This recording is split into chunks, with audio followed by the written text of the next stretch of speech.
Can you hear me? Right. It's 7 o'clock, Wednesday, the 17th of November, and welcome to the Planning Committee. So we have a smaller agenda than normal here tonight, and I will go through the agenda now. Any apologies for absence and substitutions that we're not aware of already?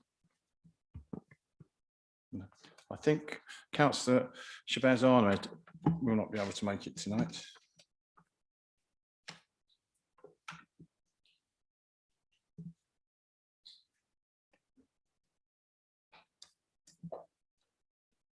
Yes, you can, please. Councillor, pardon? Yeah, I can leave it open.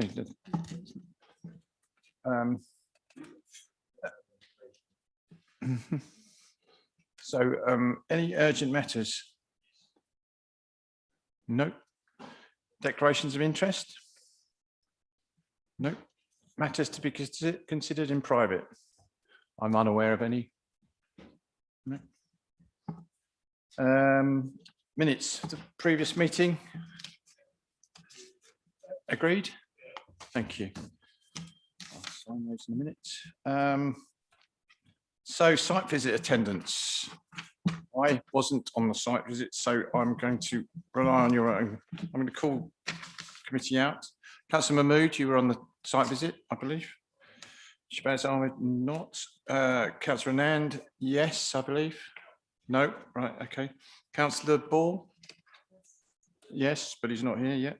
Councillor Conti? Councillor Martin? Yes. Councillor Milliken? Yeah. Councillor Padda? Yes. Councillor Rice? Councillor Sahota? Yes. Councillor Summers? Yes. Councillor Woodruff? Unfortunately, you weren't notified, I believe. So, okay, so the order of the agenda tonight, I'm just going to slightly change it, and we seem to have a lot of people coming in now.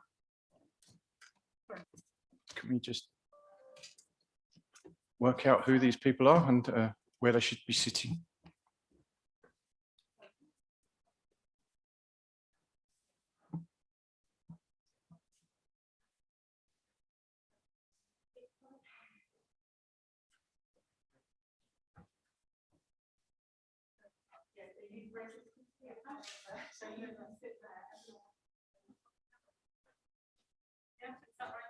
I believe there might be one or two experts that may need to be called on about air quality, wasn't it? No, right, okay. There, none there, right.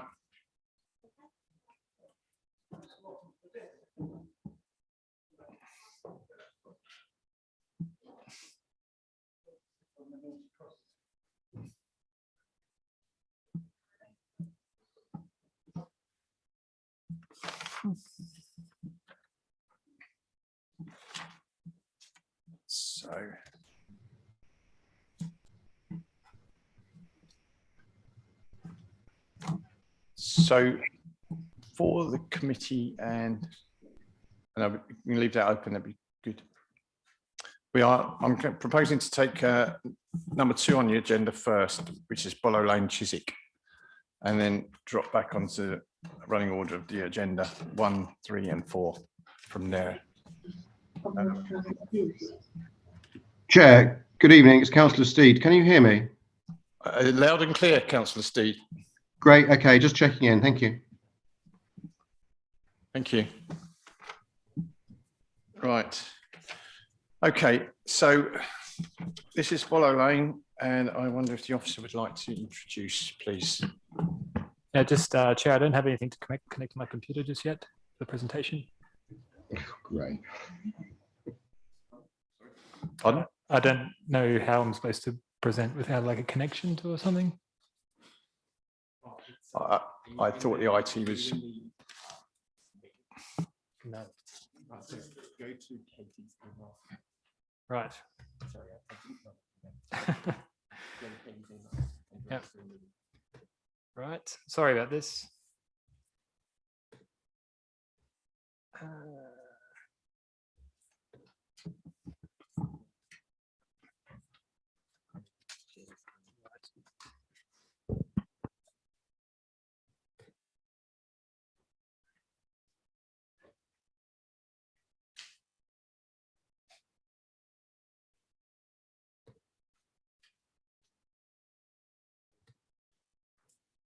While we're waiting, have we got Ben Robinson online as well? Yes, I'm here. Can you hear me? Thank you.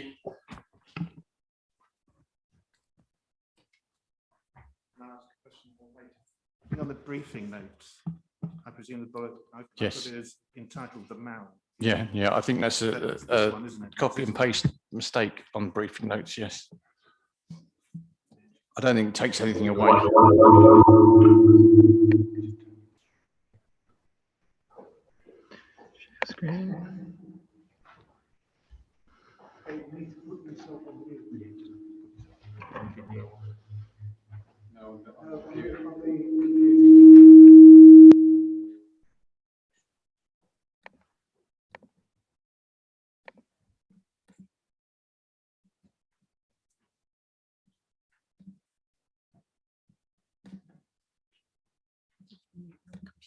Yep.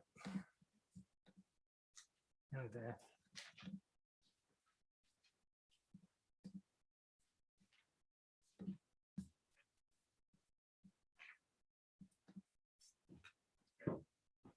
Sorry about that, folks. So good evening. The first item this evening is item 2 on your agenda, and it's for the redevelopment of 93 Bolo Lane and the construction of a new building that will be part 11-storey, part 10-storey, part 9, 8, 7, and 2-storey. The application site is unconventional in its shape, with the site being triangular and located between 2 level crossings. To the north of the site is predominantly industrial, or within a locally significant industrial site designation. To the south, there is more conventional residential development, and the application site is also located opposite the pocket living scheme, which lies to the southwest. The development would constitute a development that co-locates industrial uses with residential uses. This is in principle an accepted form of development subject to agent of change principles in accordance with policy E of the London Plan. In accordance with this policy, applications within locally significant industrial sites, such as the application site, should result in no net loss of industrial floor space. In this instance, the proposal results in a net uplift in industrial floor space of 518 square metres in comparison to the existing situation, representing 45% based on the existing floor area. This is considered to bring additional employment opportunities and economic activity to the area, which is supported in principle by the London Plan.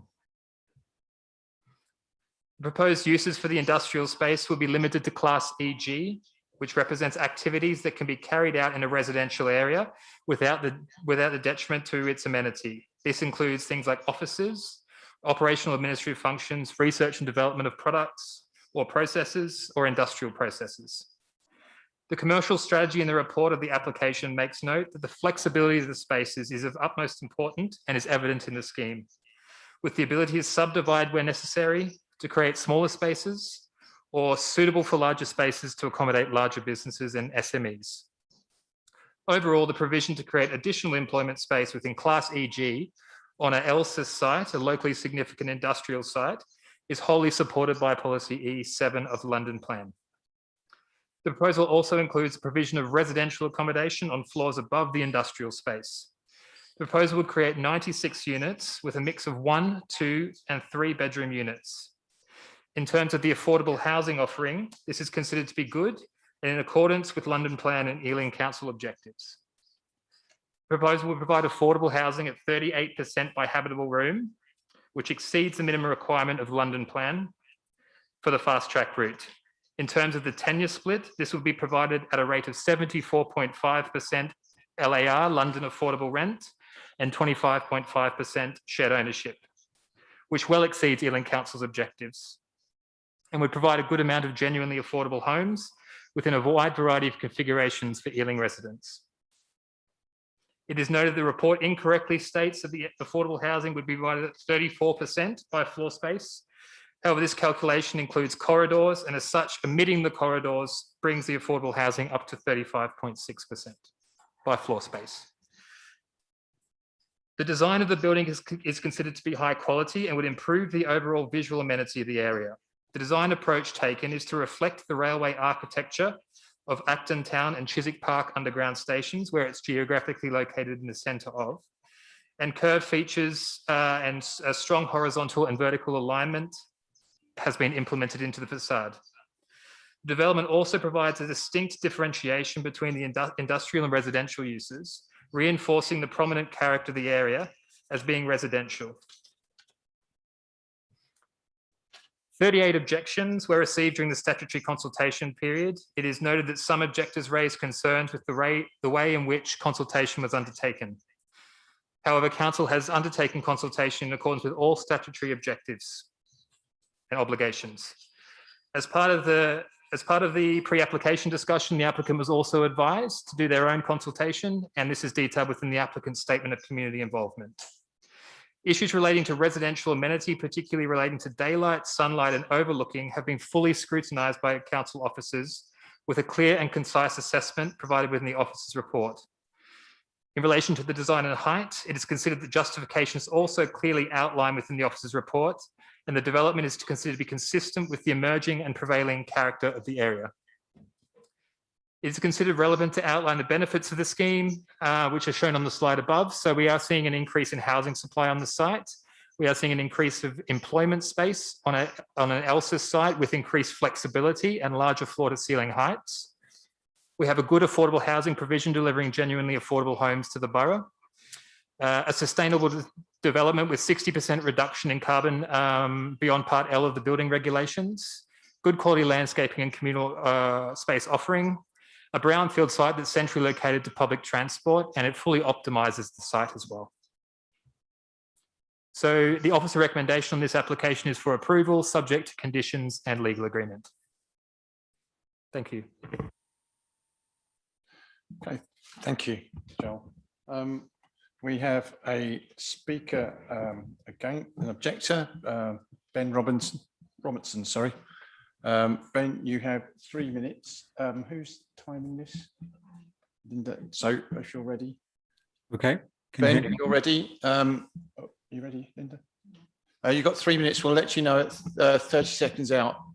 And we will stop you at 3 minutes, Ben. Okay, thank you. So thank you for the opportunity to address the committee. I am Ben Robertson, a local resident living on Western Road with my family. Having spoken directly with a number of local residents on my road and the surrounding area, we are truly appalled by this proposed development and disappointed that our views were not taken into account during the consultation phase. A development of this kind has significant impact on existing residents, and we feel that the planning process has not reflected the scale of the proposal. The particular objections that I wish to raise tonight are firstly, the proposed tower is merely adhering to the minimum guideline thresholds for loss of privacy and light. This approach will significantly impact residents, particularly those on Western Road and 102 Boller Lane, known as pocket living developments. With the majority of the 23 houses on Western Road, several of which are split into flats, standing just 19 metres away. The Mayor of London's Housing Design Quality and Standards Planning Guidance state that as building heights increase, greater distance should be created between buildings to ensure adequate daylight into dwellings. The committee will understand our significant concern that a minimum distance threshold is being applied to an 11-storey building, which will dwarf the Edwardian terraces, the conventional housing that your officer referred to earlier. So, and second point is some residents will be subjected to 67% loss of their daylight distribution, not meeting the BRE guidelines, which seems at odds with the Ealing Zones planning policy, which requests developers provide good level of sunlight for adjacent users. Thirdly, based on the proposed design, it would seem 60 flats, of which 39 have balconies, including the multi-level roof terraces, will be backing directly on to the residents' gardens and bedrooms of Western Road. Again, only 90 metres away, as I said. Yet the planning report states that there is no significant impact to privacy. Fourth point is that TfL have aspirations to introduce more services on the freight lane and Network Rail raised concerns about the North Level crossing in the 2017 study. A report from Network Rail is pending on how to address the issues of pedestrian road safety due to the increases of trains on both sets of lines. This development will compound the problem of congestion between the two train lines. Let's be clear, the proposed development's height and proximity to existing terraced housing is unprecedented for this area. Comparisons were used with 102 Boller Lane being at 14 stories in height, but this is 68 metres away from the nearest residential terraced house on Boller Lane. This is 3.5 times further away than the development being proposed, so not a direct comparison in our view. In summary, we want to make it clear that we would not against the development in general. We understand the need for housing in large cities such as ours, and the committee has recently approved a TfL development along Boller Lane that will provide 852 homes. However, we ask that these plans are reconsidered for the reasons we have raised this evening and to ensure that the impact on local community is reasonable and carefully thought through. Indeed, the leader of Ealing Council, Peter Mason, made this point on the 20th of May when he announced a new approach to council relationship with developers looking to build in the borough, and particularly an immediate review of council policy on tall buildings. Thank you, Mr. Robertson. Thank you. Thank you. So we have Isabella McGeever, speaking for the agent.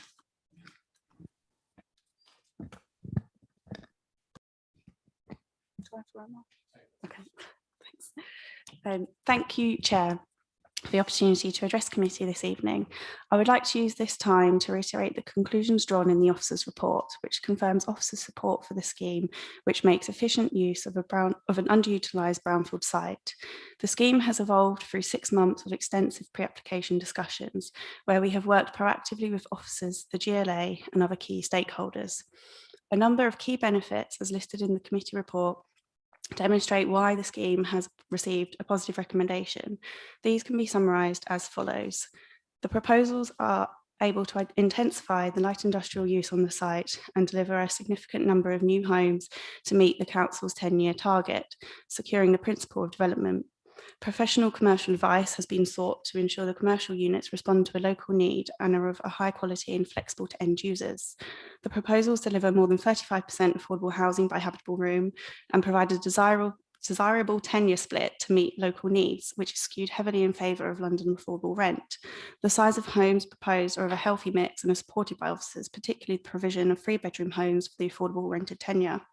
The proposed development presents a very good affordable housing offering that would make an excellent contribution to providing genuinely affordable homes to Ealing residents.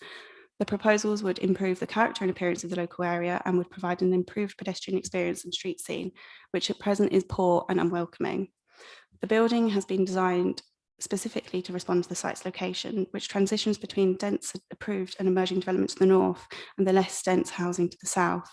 Any impacts on light to neighbours would be of a level which will preserve their amenity and living conditions, and is largely because of a low baseline of a single-storey building on the existing site.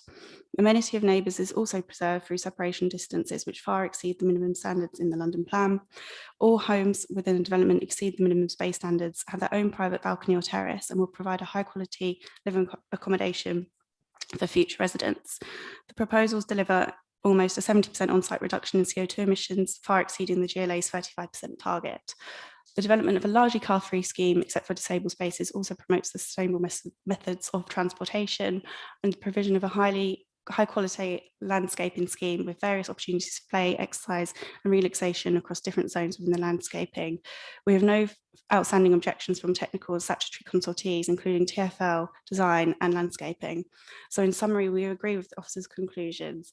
The application scheme constitutes sustainable development in accordance with the development plan, provides new homes for the borough, including provision of 33 affordable homes on an underutilised brownfield site, provides a high quality landscape scheme for future residents, which is able to improve the biodiversity value of the site and will protect the amenity of adjoining occupiers whilst intensifying deployment space. It is on this basis that we support the recommendation of council officers and ask members of the committee to agree with their conclusions and resolve to grant planning permission this evening. Thank you. Thank you. We also have one of the ward councillors for the Southfields ward, Andrew, Councillor Steed. Just to remind you, you have up to 5 minutes. You do not have to use all 5 minutes, Councillor Steed. Thank you, Chair. Dear councillors, I speak to oppose the granting of planning permission on this site. Common sense would dictate that this is a development too far. That again, the developer is getting around various valid objections by paying S106 contributions. That it is an unsuitable site between two railway lines and between 2 level crossings. That it is optimistic to assume the commercial space will be let out. That any residents of the flats may be disturbed by the noise and possible impact of trains travelling past. Those residents living on Western Road will suffer loss of light and privacy. I'm aware that planning rules must be adhered to and that refusing permission cannot rely upon common sense. Looking at the officer's report, potential grounds to refuse. 1, the application does not fully comply with the London Plan Policy E7 as it is not part of a plan-led process of LSIS intensification and co-location, page 9. The site is not within a location specifically identified as suitable for tall buildings. This is brushed aside by the argument that one needs to consider the existing and emerging surrounding context. This is a classic non sequitur all recent applications, be it 102 Bollow Lane, the TfL scheme, Roslyn Road and Stirling Road, are basically justified on each other's application, with the result that on this comparatively short and narrow stretch of road, there will be over 1,500 new residential units. The report concedes reduction in daylight may be noticeable, dismissing this by stressing BRE guidance is advisory.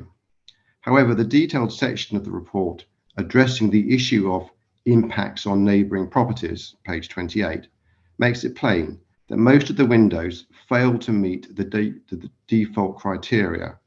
The loss of daylight would be noticed by residents. 4. The report states that the communal amenity space strategy would provide future residents with good opportunities to relaxation and recreation. That is on page 3. But this is partially contradicted by messages on pages 18 and 19. Item 5. The report indicates that problems with the delivery and servicing strategy are resolved, subject to conditions. The TfL comments, page 11, and Network Rail, page 14, are particularly instructive. There are clearly significant concerns. Residents have raised the question of what might be happening to the various rail lines that transect this development. I appreciate that much is unknown about future TfL finances, but the issue of the proposed West London orbital line has been raised and possible impact on the area. 7th point I'd like to make, the pollution technical report, page 15, refers to adverse living conditions due to habitable room arrangement. It also highlights a lack of information concerning rail vibration and minimal traffic measurements. Significantly, it raises the issue of reflective and re-radiated noise. The 8th point I'd like to make, the report refers to no dedicated space for outdoor or indoor sport, page 18, and goes on to identify a lack of amenity space, page 19. Somewhat predictably, these shortcomings are then resolved by the S106 contributions in totaling over £800,000. And a similar tactic, i.e. the S106 payments, is used to cover shortcomings on the CO2 emissions. The 10th and final point I'd like to make is that there are in fact 36 conditions listed in 11 pages covering a wide range of issues: noise assessment, air quality, energy and sustainability, and in this case, the all-important issue of transport. It begs the question whether committee members are happy to approve such an application with so much depending upon compliance of the conditions. By granting permission, the advantage is handed to the developer, and one wishes to ask the officers, the planning officers, negotiating greater compliance prior to the application coming to committee. In conclusion, the conclusion of the report is over-optimistic concerning the opportunities for new businesses and the positive impact on the local economy and jobs. Got 2 sentences. There also must be questions as to how good the good quality living conditions will actually be for possible future residents. The current residents on Weston Road will suffer, some especially from reduced daylight and sunlight, others from a loss of privacy from balconies and the roof terrace. I ask councillors to refuse permission. Thank you.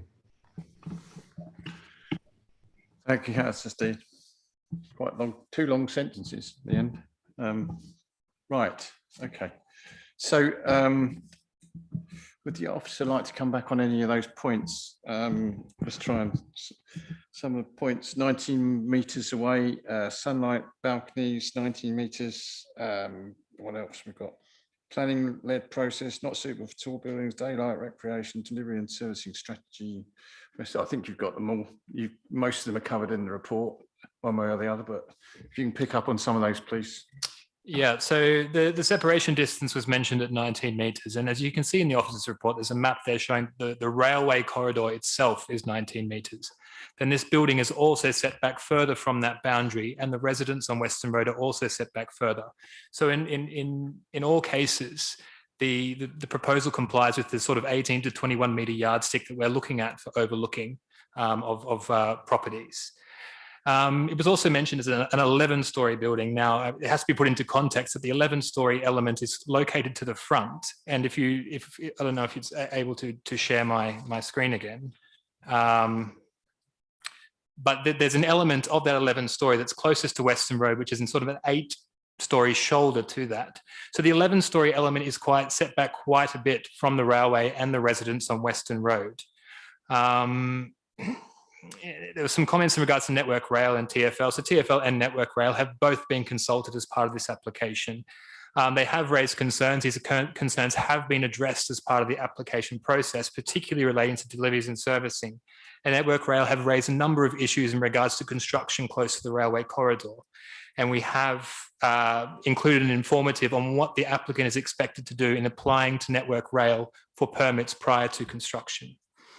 Councillor Steed raised the issue of it being a plan-led process, which it doesn't comply with as part of policy E7. So this site is an island site. There can be no meaningful master planning of this site because it's sort of sitting by itself. So in that instance, the GLA have reviewed that as part of the policy E7, and they have sort of noted that that sort of requirement of that policy is not so important in this instance because no master planning process can take place. So in that instance, where we see for maybe the larger elements of the locally significant industrial site to the north, what the policy says that whole area should be part of a master planning process, not individual sites like this one, where it's sort of an island site located in between two railways.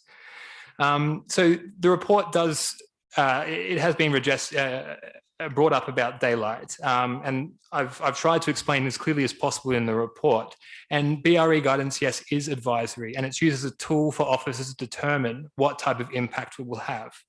So we have to put this into context that this is currently this is a 2-storey building, so we're operating on a very high base level. So if I give you an example here, if you received 100% daylight, and as a result of a development, you receive 60% daylight, that technically wouldn't comply with BRE guidance, but receiving 60% of daylight isn't going to be detrimental to living conditions. So we have to look at this as an urban location in its own site constraints. And we're looking at sort of reductions of 20 to 40%, and some compliant above that as well. So that is very good for an urban location. Council officers are supposed to take this information and scrutinise it and make a conclusion, which has happened in this instance.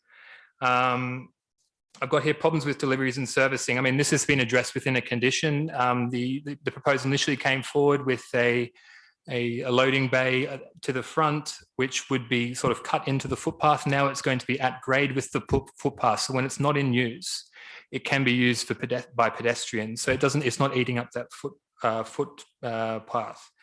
The West London Orbital Line, I mean, the only points I'd sort of make on this is this, again, has been referred to TfL and Network Rail, and they haven't raised this particular issue. Lack of play space. I mean, the policy 7D allows for instances where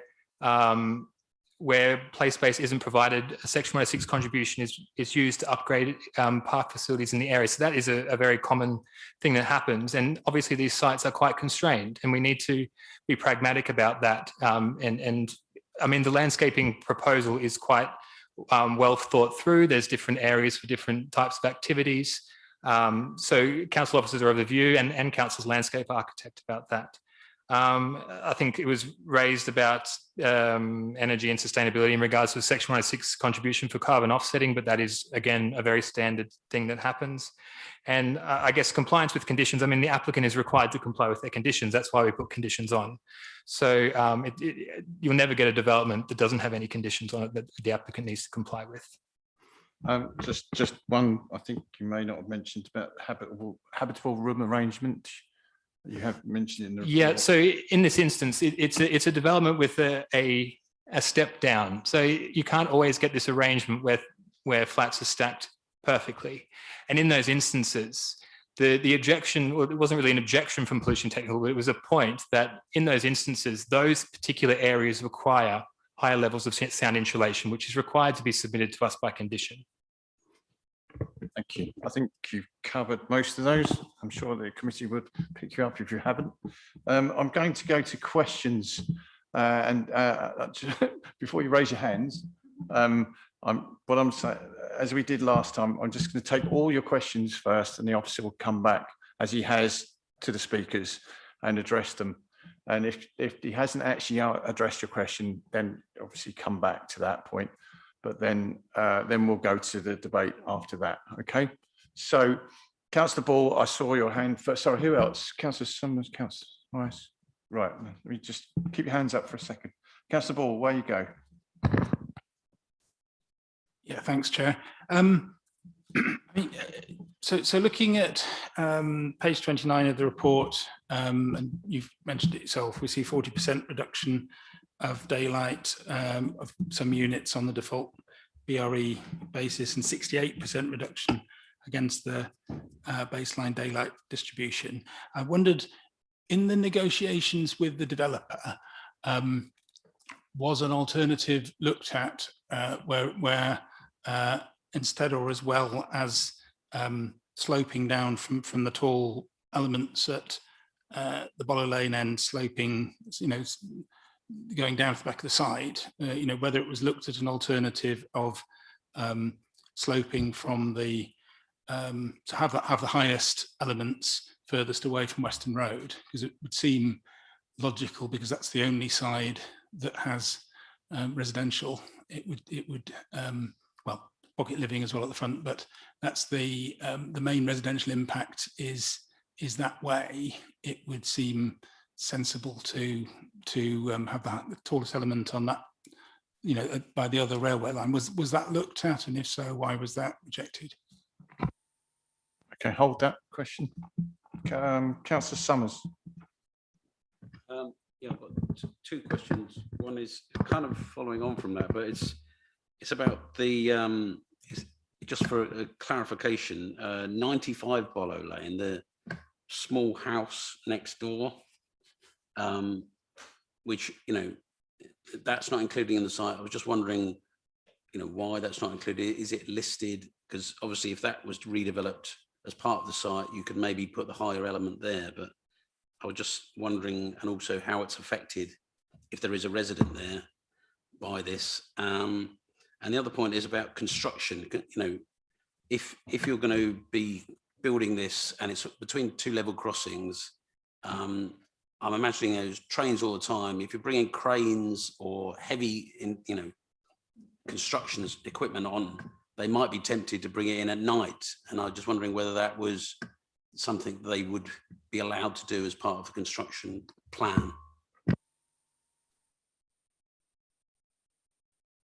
Councillor Rice, sorry. Oh, thank you, Chair. I think there's going to be a little bit of a theme to some of my questions tonight, because we are obviously looking at an area where we've got three developments within a kind of very similar space, as well as the fact that we have also acknowledged that we've also given permission to a number of other developments along the same area. And we've just mentioned about the master plan. Now, to me, my understanding of the kind of master plan is what we're looking at, what the London Borough of Hounslow are asking about, is what kind of master plan or local plan there is for the whole area.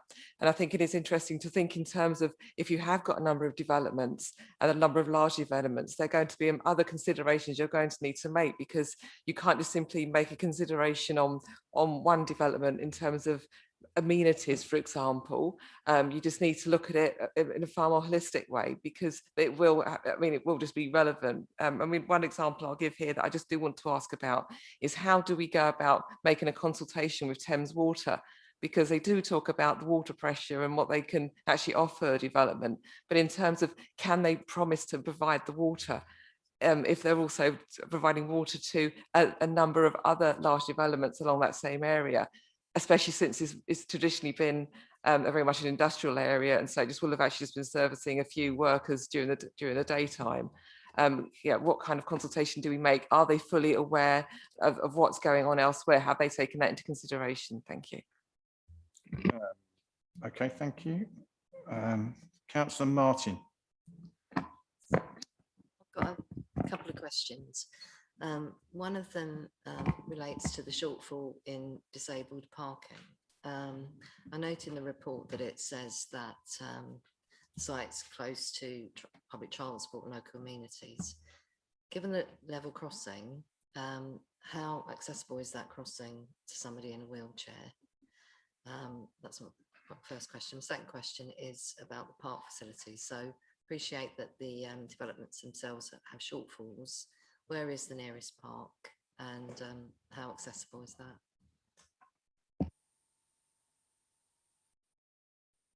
Thank you. Councillor Milliken.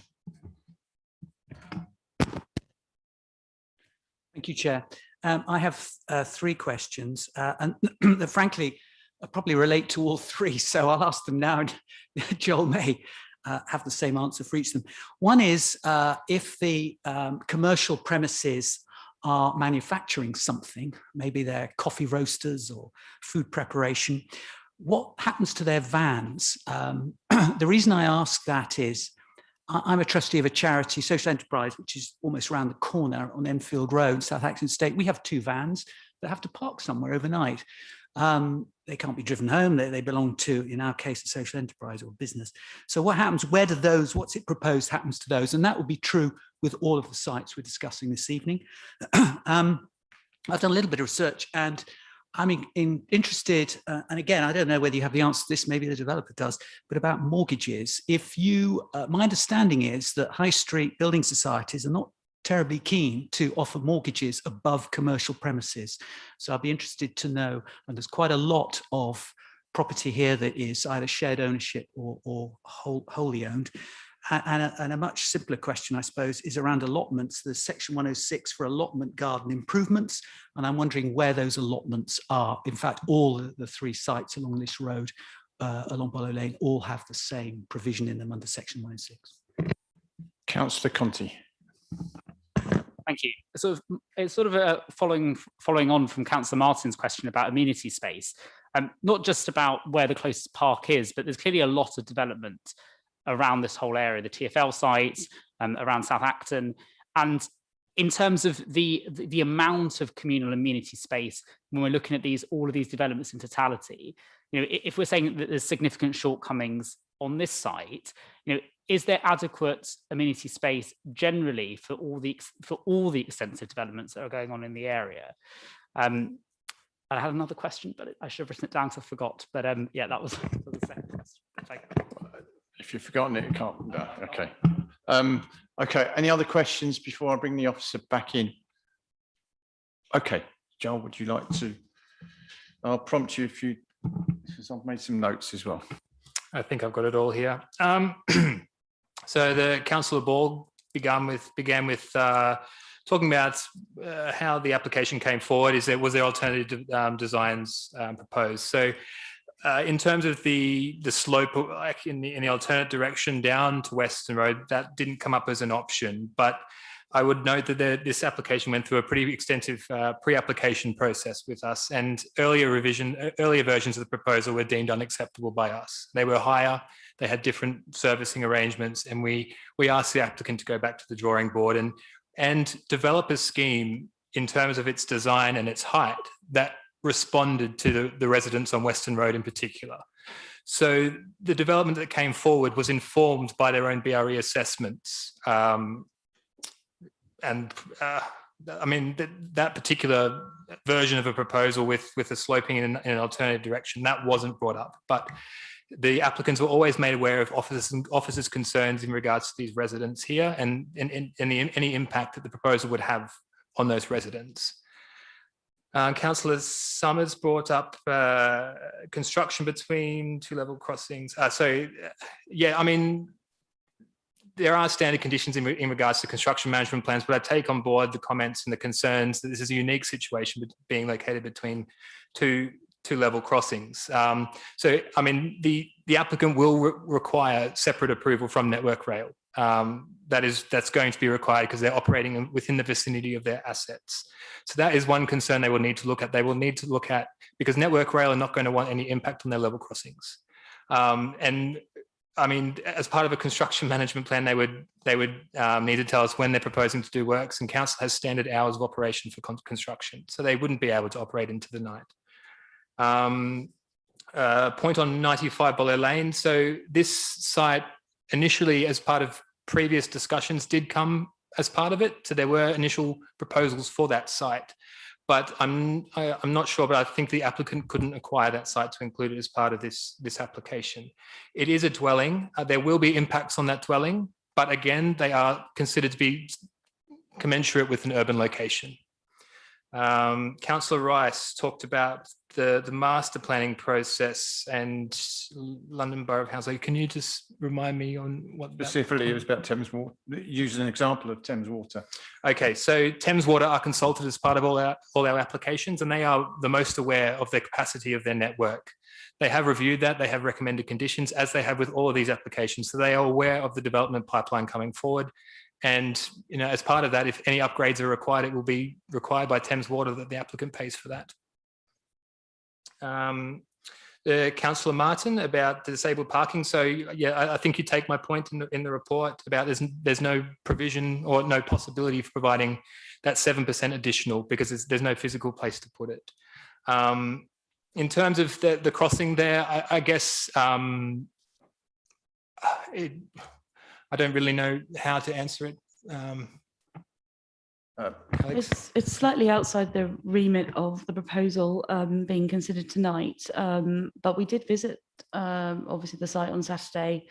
I don't recall us witnessing any issues with the crossing in terms of accessibility for the disabled. So I'm not really sure what else we can actually say in respect of the crossings themselves. But I was going to just also add the point about the construction as well, because I think we need to note that obviously the pocket living scheme, which is recently been completed, was obviously successfully constructed between those railway lines. So I think it is possible, and clearly we have conditions as well as informatives added to the recommendation. And wouldn't the same apply for disabled people crossing to the pocket, if potentially to the pocket living? I'm not aware of any problems with disabilities crossing level crossings. I mean, obviously this is not unique. There's less level crossings everywhere. It's just in relation to the reasoning behind why we could do without so many disabled parking spaces. So just want to clarify that was indeed accessible if that was the case. That's all. I think you had a supplementary comment on the parks in the area. I think the closest one is Acton Green. And it is anticipated as development comes forward in the area. So there's nothing planned currently, but if that rest of that locally significant industrial site did come forward with some development, we would require that there was a master planning process as part of that, as is required by policy E7. And we would be looking at ways where we can introduce new parks into that area. So currently it is quite restricted, that is acknowledged, but there are opportunities in the coming years to provide that on existing sites within the area.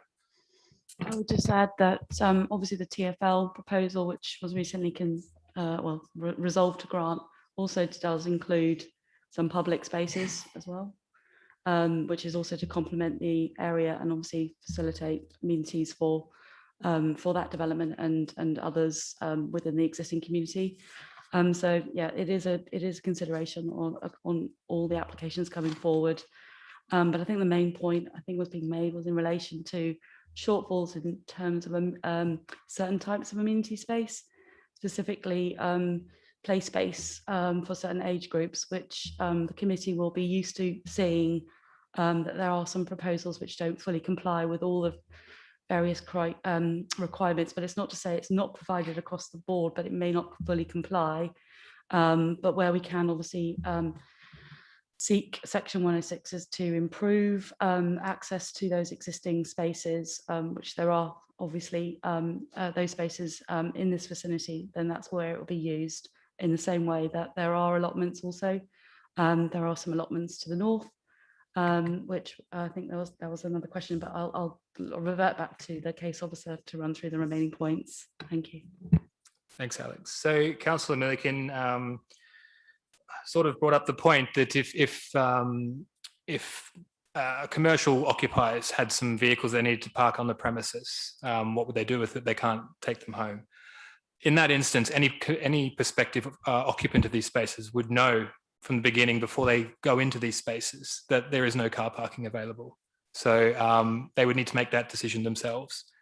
On the mortgages above commercial premises, a bit beyond my remit, unfortunately. But what I would say is, if I can talk from personal experience, I've recently purchased my own property above a commercial premises in a new build. And allotment garden improvements. So, I mean, most of these developments can't provide allotment garden space within their development, and council seeks contributions towards putting, they go into a pool of funds, and they can be used as that pool of funds grows to purchase land, potentially to provide more allotment spaces. This development alone isn't going to provide any more allotment spaces, but collectively developments in the area can generate that requirement. But there is an allotment space adjacent to the South Acton Industrial Estate. I'm not sure what the name of that road is.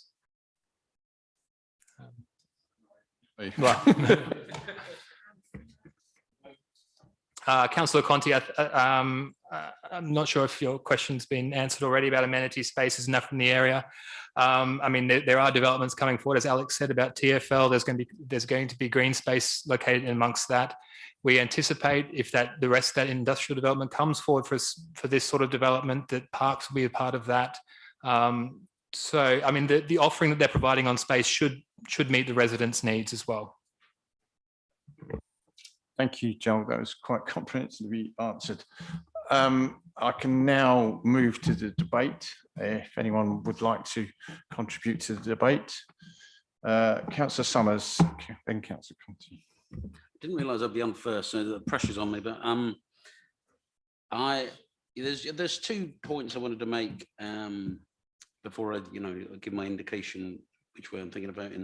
I think it's a bit of a shame that the existing building with looks quite a new building, the sort of supercar site is going. I'm not quite clear from the there's one of the drawings of the site whether it's that that tenant would move back onto the new site or not.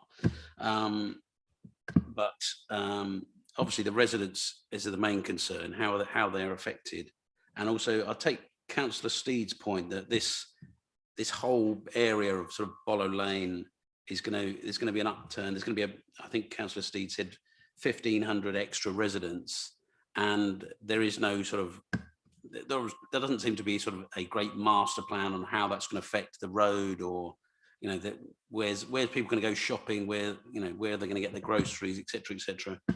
But that's not really something we can deal with. We are a planning committee, and we have to look at site by site, and this site itself, although it will impact the residents of Western Road, I think because the distance it is from them, is at least 19 meters. It's much more than 19 meters.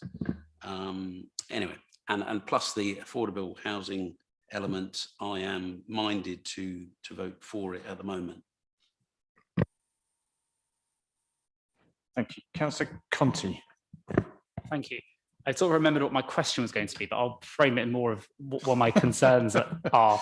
It was just regarding sort of we've spoken about this being an island site, and obviously it's a no car development apart from some disabled parking bays. Clearly, all those flats are going to need grocery shopping. We've got commercial sites that are going to need deliveries, especially if they're not having any vehicles themselves. And we're talking about a single loading bay in an area there's already a lot of traffic pressure. You go there any time when the level crossings are down, and often it can tail back in, beyond one or the other level crossings going backwards. So with all this increase in, car sort of trucks and deliveries, I expect they're going to be a significant more pressure. And we see it all the time that people, you may have one loading bay, but Sainsbury's and Asda turn up at the same time. Where are they going to park? It's a very small site, and I can just imagine the increase in traffic pressure that's going to affect the residents already living there and the new residents when this site is completed. I mean, that also increases problems with air pollution, etc. locally. I just think that's a real problem with such a small constricted site in between these level crossings, because I've been there before when they've both been down at the same time as well. And I'm not sure how often or how many times a day that occurs, but I can see this being an area of concern. Okay, I'll let the debate go, and if the officer wants to come in on your quasi question there, well, we'll come back to him. Councillor Ball. Yeah, thank you. I mean, I think there's a general point that applies to all these schemes, really, to a greater or lesser extent, that Councillor Milliken raised, that it's all well and good providing new industrial space, but it's being done on the basis, really, the kind of assumption that none of these businesses is going to have a van. So it seems the vehicle servicing for the industrial space and which will also be used for delivery for flats, seems to be very limited, as I say, on all of these schemes. But I think the much bigger point, which is unique to this application out of the 3 along Buller Lane, is the effect on the properties in Western Road, particularly in terms of loss of light. I mean, we heard that they already enjoy a high level, so it doesn't matter if the percentage reduces, to paraphrase slightly. That's been used as an argument. I remember when we were looking at a scheme that was next to an empty car park adjacent to it, so there was nothing adjacent to it, but we're now using it for a scheme where you have a 2-story building next to it. So it does seem to be, if you work on the basis that anywhere that's currently got a 2-story building, you can disregard the impact of building a large building there, because people are so lucky that they have so much daylight at the moment. It does seem to be a bit much. So it seems to me, and as I brought up in the question, it seems that even if you accept the principle of development, which I note that the objector did accept the principle of development on the site, it's still, you could design something that was either a bit lower or was organised on the site in a different way to have less of an impact on Western Road. So I'm minded to refuse, as I say, not against the principle of development, but on the basis of it being harmful to the neighbouring residential occupants, and hoping that developers would come back with a less harmful scheme on the site. Thank you. Councillor Woodruff. Thank you. Well, yeah, it's a very peculiar site, isn't it? So I didn't actually go on the site visit, but I know the area pretty well. It's a peculiar place to have. I think I do have a number of concerns about it. I think the concerns are mainly for the residents in Western Road, and we've heard all the problems about that. I'm not sure that, unfortunately, I'm not sure that there's enough that would justify overturning the officer's recommendations.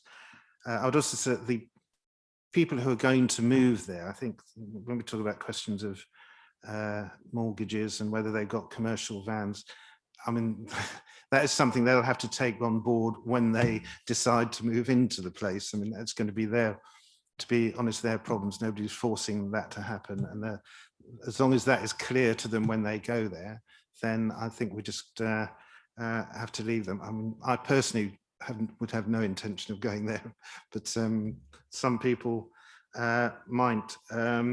So I think there are a number of issues. I think my main concern, I mean, when you say there isn't a master plan, there could have been, because we've been discussing all these buildings along Bollow Lane, and it's not for the first time. It's a shame that there hadn't been a plan beforehand, before we sort of did all this, because in retrospect, I think it would have been useful to have a plan. And I think the main thing is about amenity space. We've now got a large amount of people who are saying none of these applications have enough children's space, for instance. And I think that is of some considerable concern. It would have been better if somehow we could have worked out some community space for them all, so that they could all use it. But I think that is a real issue. But again, sadly, I don't think any of these are enough to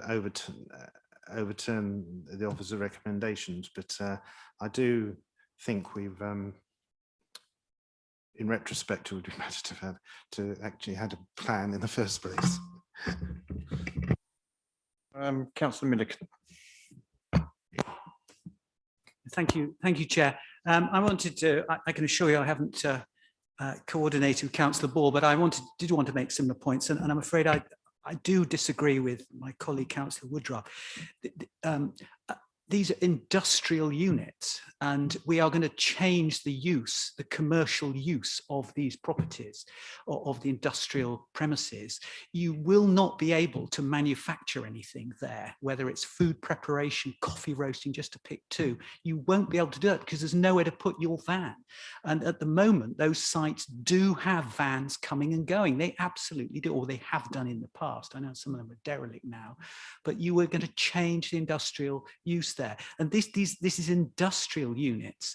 And I understand, we need creative, of course we do, office space, and we have a very proud creative industry in West London. So, and it'd be great if some of those businesses go there, but make no mistake about it, no industrial people who make things will be able to go there. So I do have concerns about that. And that is true with all of the buildings up the Bollow Lane that we're going to be discussing tonight. And I'm also concerned about the impact on Western Road, the residents of Western Road. We've heard them speak this evening. A gentleman came and saw us on Saturday. And I think we do need to listen to what residents have to say. I think we do. Now, I understand there are planning regulations and the distances and the width, the 19 meters and so on. I understand all of that, but we do need to listen to what residents have to say. And there's no doubt about it that this will have a material impact upon the residents of Western Road. So as you probably can gather from this, I am struggling somewhat to support this particular scheme. Councillor Martin. So, I would say, it's not perfect, this scheme. It's unsurprisingly, it's in quite an awkward little location, but on balance, I think it does make the best use of that land. And it's making a significant contribution both to industrial space, it is light industrial space, and to our housing needs. I don't think it's that close to Western Road, to be honest, and I suspect it's slightly more set back than the existing pocket living development that is already there. So as I say, it's not perfect, but I'm mindful to support it. Okay, I don't see any more indications to speak, so just if I can brief, unless the officer wants to come back on that sort of question and any other points. Councillor Ball, what if I may. You've already contributed to the debate. I just wondered if I could come back to Councillor Martin. Why? Well, because she said she thinks it's more set back than the pocket living scheme. But if you look at the plan at the start of our papers, you can see the pocket living scheme is very much further away from the nearest road from Ivy Crescent. I don't want the opinions to float back and forward across this chamber. You can see it. People have their opinion. It's debate.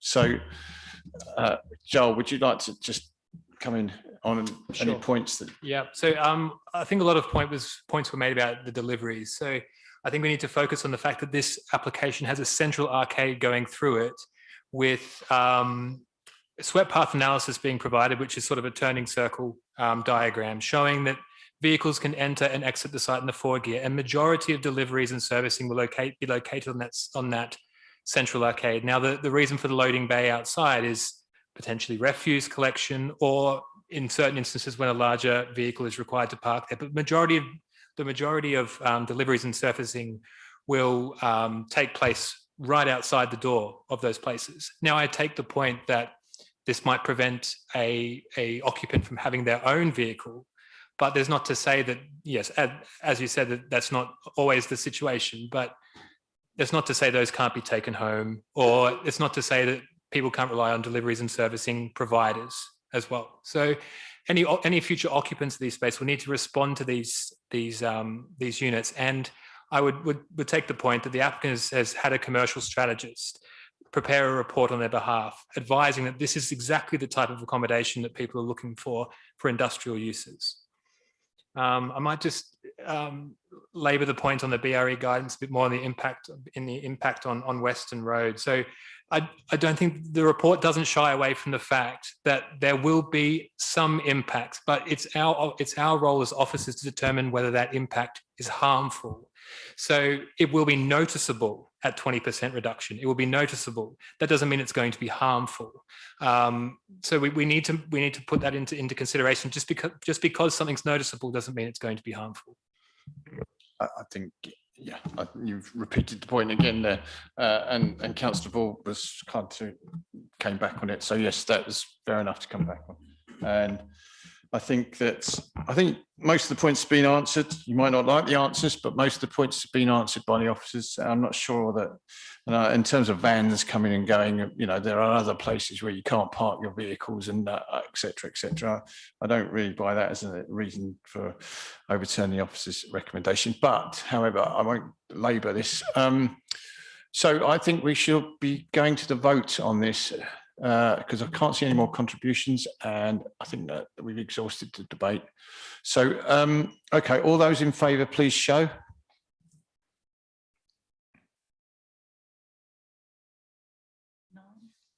All those against, please raise your hand, Councillor Milliken. 3. No abstentions, I'm guessing. No. Right, okay, that's that, and that's, I was going to say carried, but it's agreed. So, right, we are now going to go on to the first one in the agenda, which is 1 Stirling Road, 1 to 9 Colville Road, and 67 to 81 Stirling Road, one of the longest titles of a planning application for a long time. So, okay, we don't have any speakers on this particular one. So the officer, would you like to give us a rundown on this, please? So item number 2 this evening is item 1 on your agenda. And I'm presenting you this application for redevelopment of this site. It is 2 separate sites, and it does have a long address. It comprises the redevelopment of the site and construction of 2 buildings comprising 237 units and 4,094 square metres of industrial employment space. The redevelopment of these 2 sites is within the same urban block. So yes, as I said, it's 2 separate application sites. It's 1 application site with 2 different sites. And both located within the South Acton Industrial Estate, and both designated as locally significant industrial sites. The proposal forms part of an indicative master plan of the site, which has acted as a development framework for this urban block that is bounded by Bolo Lane, Stirling Road, Roslyn Road, and Colville Road. In the context of this master plan, the sites that we are referring to are plots A and B, and plots J and K. On the site visit, those attending the site visit, some members might be aware that there was some construction happening. There are existing approvals within this urban block, which some members might remember from the beginning of the year. And these are plots E on this master plan and plots L. Plot AB, which is shown on your right, is a mixed-use development that would have a height of up to 19 stories. The proposal would act as a bookend to the southern part of this urban block and would oppose the other bookend at 2 to 10 Roslyn Road up the other end of the block, which has already been approved, and that's at a height of 15 stories. Plot J and K, shown on your left, is part 11, part 8, part 2 story, and would be located adjacent to this opposing bookend at 2 to 10 Roslyn Road, where the demolition had occurred on site. Both designs are considered to be respectful of the emerging character in the area, with the 19-story building considered as part of this application located adjacent to and opposite 18 and 25-story buildings proposed and approved at committee under the TFL scheme. The committee should also note that this application was presented to the design review and panel, who have provided their comments within the officer's report, which has been summarised in the officer's report. Being consistent with policy E7, the proposal would fully re-provide this existing industrial space within the new development with a small uplift of 30 square metres. The development would provide better quality industrial space for emerging industrial uses, which include artist studios, design and maker spaces, craft, food and drink production, TV and music production, co-working spaces, startup and SMEs, as well as more traditional industrial type uses. The greater floor to ceiling heights of 4.5 metres are considered to be beneficial to a broader range of occupants than the existing buildings.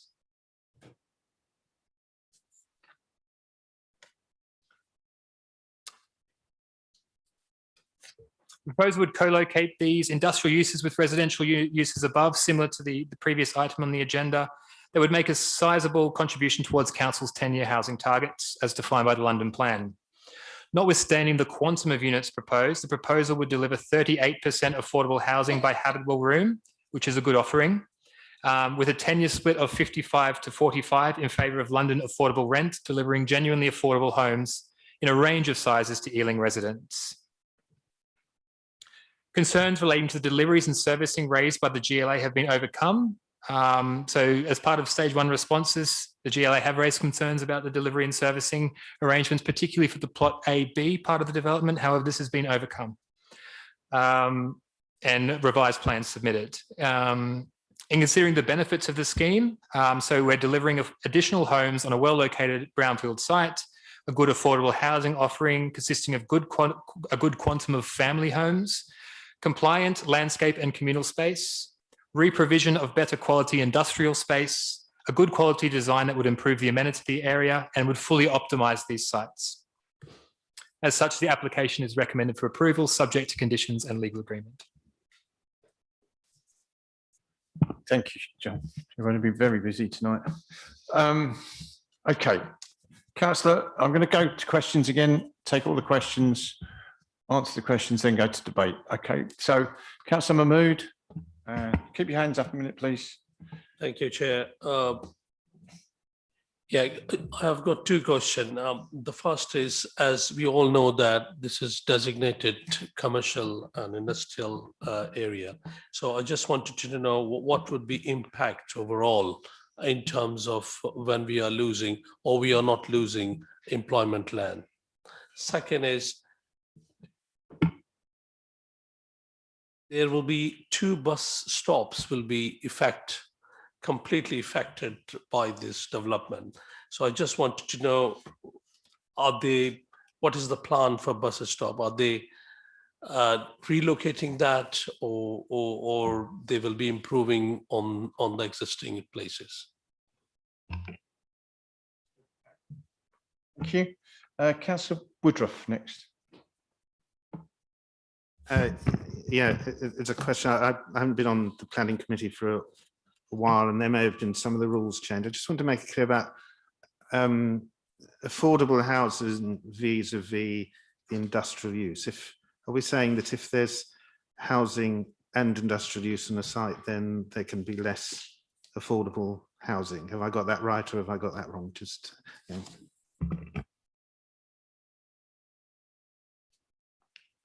know. Councillor Padder. Thank you, Chair. I have two questions. The first one is very similar to Councillor Woodruff and Councillor Mahmood. It's this. We have 35% affordable housing on this because of industrial units. If these industrial units are not rented, so there's no parking there, so the chances of this being let is very slim. What happens to those units? Would they be converted to, or can they be converted into a residential units? If they're converted to residential units, what will happen to the affordable housing? Will that be increased in percentage? And the second one is on air quality. This is, I'm asking this question because of what has happened in Southall Gasworks. Obviously, this is industrial area. The soil got to be checked on its quality of any contamination, and how will that be cleared? How the soil from there will be removed? Who? I know that in the report that's going to put air quality monitoring meters there. Who is going to monitor it, and who is going to be responsible for the air quality? Because this comes again from Southall. No one has taken responsibility as a result. Southall residents are suffering. So I don't want to see that happening in Epping. Councillor Rice. Thank you, Chair. First, my first question, I was probably following on from what Councillor Mahmood was asking about the buses, because it was very quiet when we went there for the site visit, but I can imagine it gets much busier. There are certainly photographs within the reports we have of that stretch of road being quite busy with cars. And I did actually notice that there were quite a number of bus stops quite close to each other. So what's coming to my mind is that whether or not we actually have a lot of people using those bus stops, and when we do make changes to where they may be positioned or whatever, are we going to ensure there will be actually enough pavement space for people to stand safely and wait for their buses? Just how busy do the bus stops get? And also, just the other question I've got is, again, looking at that master plan and looking at the whole area as a whole in terms of all the developments that we do have. It's interesting because I did just recently deal with a complaint from someone from Greener Ealing who were just was mentioning about the number of flats that we are building in Ealing. And the complaint was that it's not quite as straightforward as collecting rubbish would be from the houses. When you actually have to collect from flats, you end up under a lot of pressure in order to do a lot of collecting within a very strict time frame, and it's actually very difficult to move larger bins, and it's actually just quite pressurized just generally. So I'm just wondering in terms of what we could do in order to ensure that our refuse services from Greener Ealing can actually collect from such a large number of flats along this stretch of road, because if that's where we're going, is that we are having so many flats and there's quite difficult collections to make. Because the thing that does concern me really looking through here is that we haven't actually had a response from Waste and Street Services on the developments that we're looking at tonight when it comes to consultation. And I do want to ensure that we do make sure that we do talk to Greener Ealing and get a proper response from them as to how they're going to operate and how they're going to collect from all these residences that we're putting in place. And we do need to actually just listen to people on the ground as well who are doing the work, because they're the ones who are actually going to tell us what is possible, and to ensure that the whole work actually continues efficiently, because we are going to have to continue building flats in Ealing. We need to do this properly. Thank you. Councillor Anand, the last person indicating the question. Thank you, Chair. My question revolves around the disabled parking and the electric charging points. Along the report, it mentions 20 charging points, and then there's something along the report. It says that the disabled bays will have charging points. So am I correct to assume that the 20 includes the disabled, or are they additional? Alongside that report, it says there are comments from both the GLA and TfL about the disabled bays and the adequacy of them. Have we met those requirements? Then further along those report, it says that we're going to remove disabled bays and get compensation for 3,000. What was the justification of that? So if I can get answers on that, then if I have a follow-up, I'll come through. Thank you. Okay, right, Joel, you're as busy on this one as you were on the last one, so I'll try and help.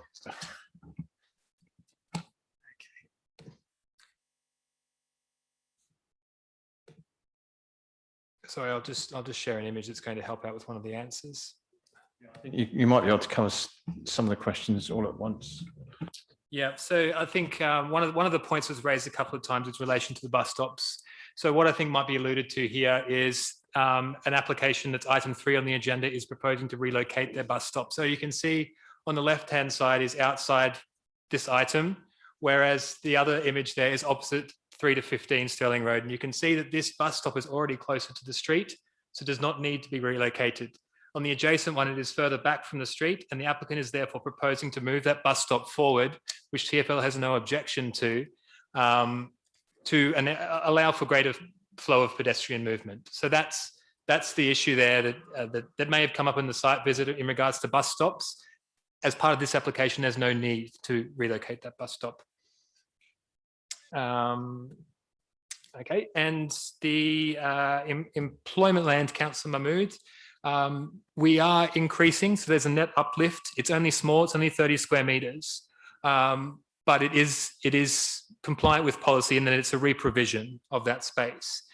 What is a benefit of the scheme, though, is the current buildings are quite old and not necessarily fit for purpose for more modern occupants, and therefore these floor to ceiling heights on the ground and first floor level are going to be much more significant. It's going to allow for much more modern types of industrial uses that I've sort of mentioned there before.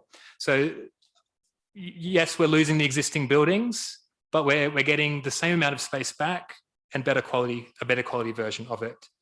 Councillor Woodruff's comment in regards to the 50% and 35%, I think I know what you're referring to here. So the London plan requires that on locally significant industrial sites where you're not re-providing that space, then you need to provide affordable housing at 50% to be fast-tracked, not 35%. In this instance, we are re-providing that, and therefore they are eligible for the 35% affordable housing at fast-track rate. Is that what you were sort of getting to? Yeah, yeah. Councillor Patter, so Councillor Patter sort of talked about the commercial space and their potential to be converted to residential uses. Now, the site will still and remain a locally significant industrial site. So you couldn't just convert that, and they wouldn't be allowed to rely on prior approval for that as well, the prior approval process. You can't just convert these to residential units without permission. And we would, as officers, probably resist that, given it's a locally significant industrial site. So the industrial space will be provided, and there's no sort of provision unless the applicant makes an application for that to be converted to residential units. So air quality will be monitored by our pollution technical team. The applicant will be required to set up monitors and provide that data to our team, who will assess them. There is a concern, and I acknowledge this in the report, that with all the construction going on in the area, there's a concern that around air quality, and that's not disputed. But with these sort of applications, we can't sort of control when they do come forward because we grant planning permissions for 3-year periods. So there is the concern around air quality in the area in relation to construction vehicle movements. Now that will be slightly mitigated by the introduction of the new ULEZ in the area, but at the same time, it is a concern, and that's why there's conditions requiring fresh air ventilation of these units, and that fresh air intake has to be away from the road. I think you touched on contaminated land. So preliminary investigations have been undertaken on the site, but I hope you can appreciate that you can't do an intensive investigation of that until the buildings are gone. So there's conditions requiring submission of site investigations, intensive site investigations of those And then a remediation strategy will need to be presented to us. And then the applicant will have to do a verification report showing compliance with that. So that's very standard conditions that come through on most of these sites. Councillor Rice sort of referred to buses in, I'll see if I can answer it in a way that is good for you. I think that there is a TfL, I mean, in the area currently, there's not many people that would use those bus stops. Obviously, because there's not many residents, there's only workers, and it's also sort of the back half of Bolle Lane where no sort of buildings open up onto it. So people currently might tend to just walk down from Acton Town or up from Chiswick Park. The TfL have requested bus services contributions, so it would be anticipated that as more people move into the area, council would start to introduce more frequent bus services to that area, double deckers.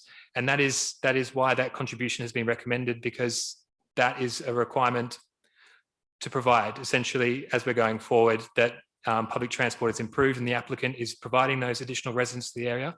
So they're making a contribution towards it. In terms of the refuse, I do note that Waston Street Services didn't reply, but it has been dealt with at GLA level as well.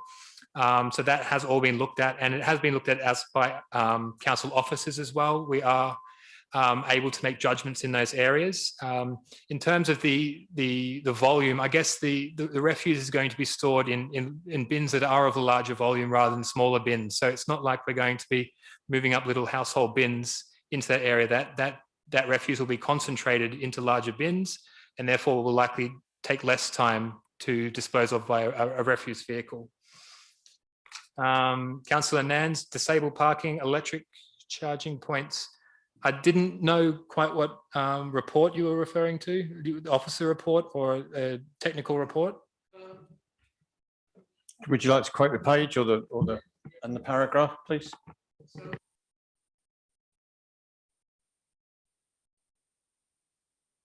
Can you use your mic, please? Because I could just about hear you, but there's people online that may not be. Yes. If you go to page, I'll go in reverse. So the last point I mentioned was on page 17. £3,000 on Sterling Road to seek, and my question there was, what's the basis of that? Why are we taking those disabled bays away? And then we had something on, if you give me a chance, refer to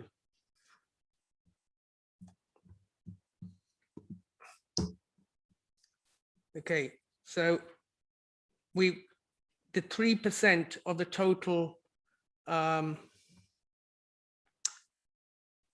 residential units of 236 makes 7 disabled bays. We just needed clarification that those 7 bays are actually in stew, and the £3,000 we're getting for in the section 106 is extra money, but this actual development is actually getting 7 disabled bays.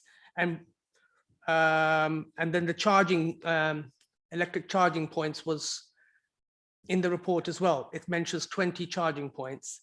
Now, in the report again, it says that the disabled bays will have charging points. So my question is that 20 charging points for everyone and plus the disabled, or is that all in the 20?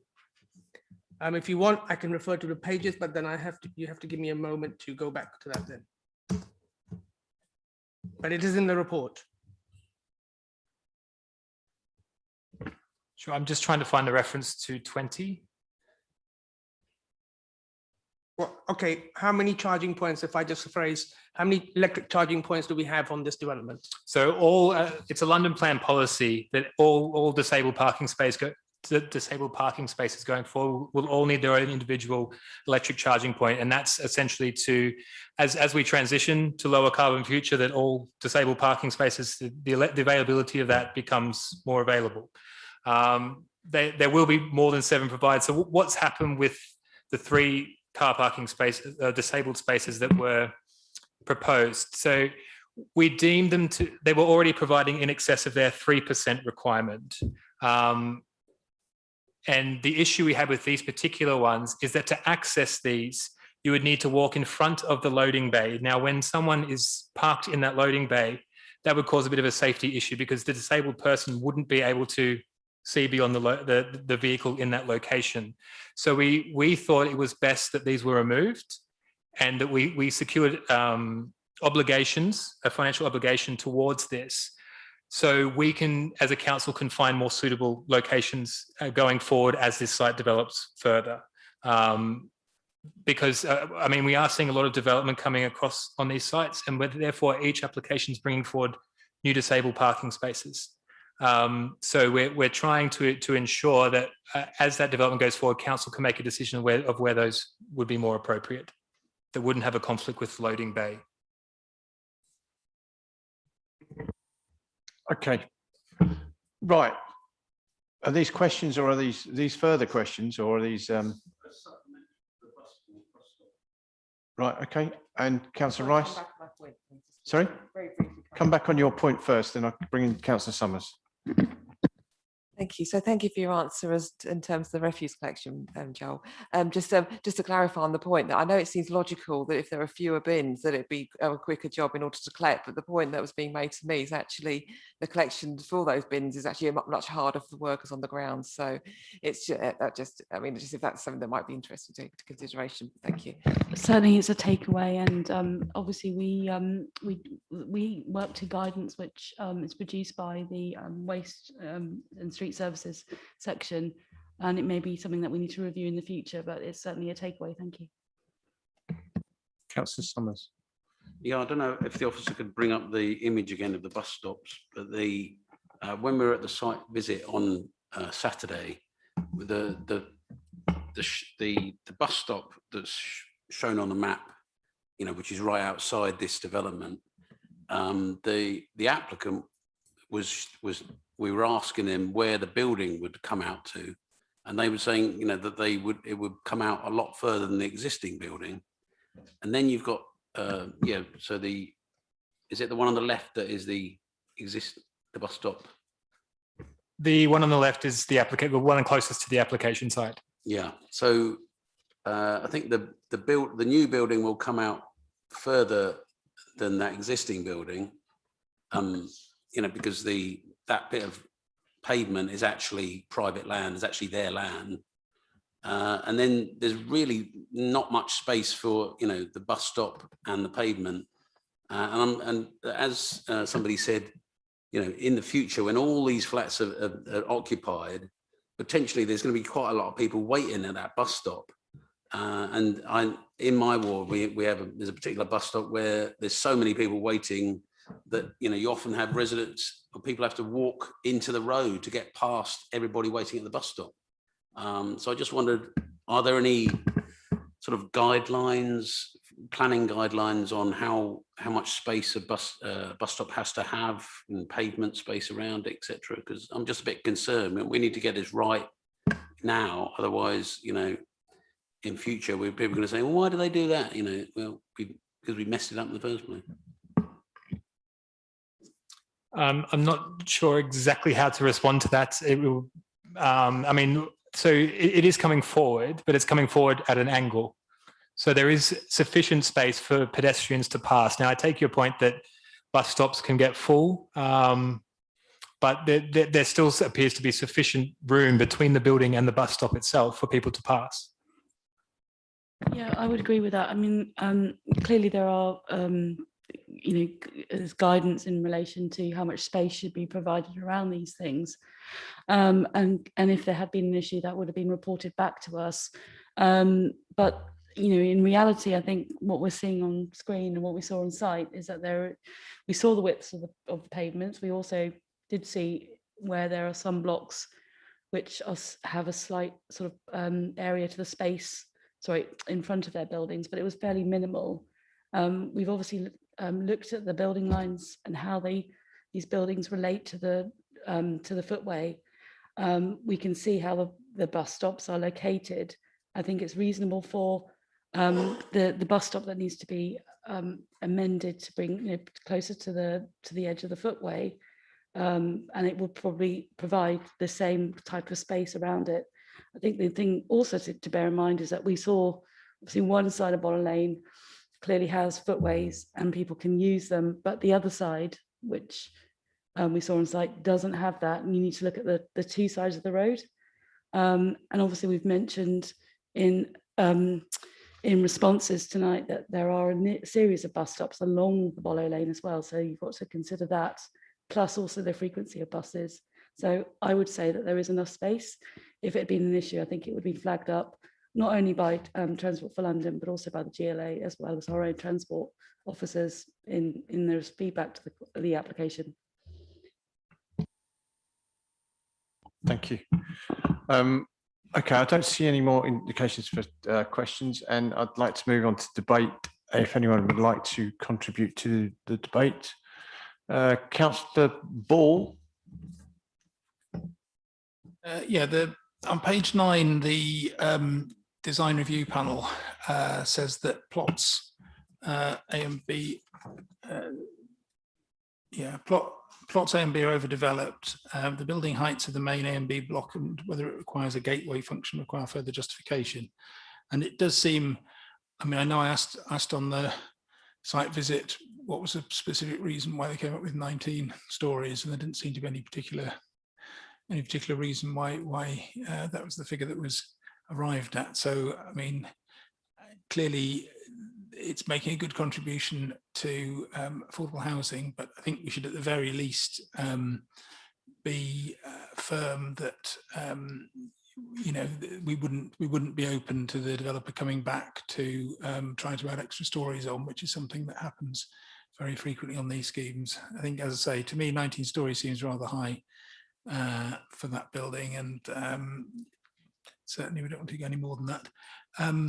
The other point is that what's been talked about in terms of disabled parking, I think we are falling into a bit of a trap of, for the purity of having, you know, no parking places on the site itself, we're ending up in the situation where we're actually providing less disabled spaces than the developer was willing to provide. So I just think that going forward, we ought to be a little bit more, we should realise the importance of disabled spaces for future occupants. And so we should be willing to say, yes, all right, it's good to have a site that has no parking on site at all, but we can make an exception for 2 or 3 spaces for disabled if that you know, makes life easier for future occupants. Councillor Milliken, you indicated. Yeah, thank you, Chair. I'm afraid I am going to be a bit like a broken record this evening. I've got the blurb here from Hurlington Properties. I guess we all received it. It talks about workspaces, talks about creating modern workspaces, TV, music, production, and so on. Whereas the officer's report, and in fact, in fairness to Joel, he mentioned it.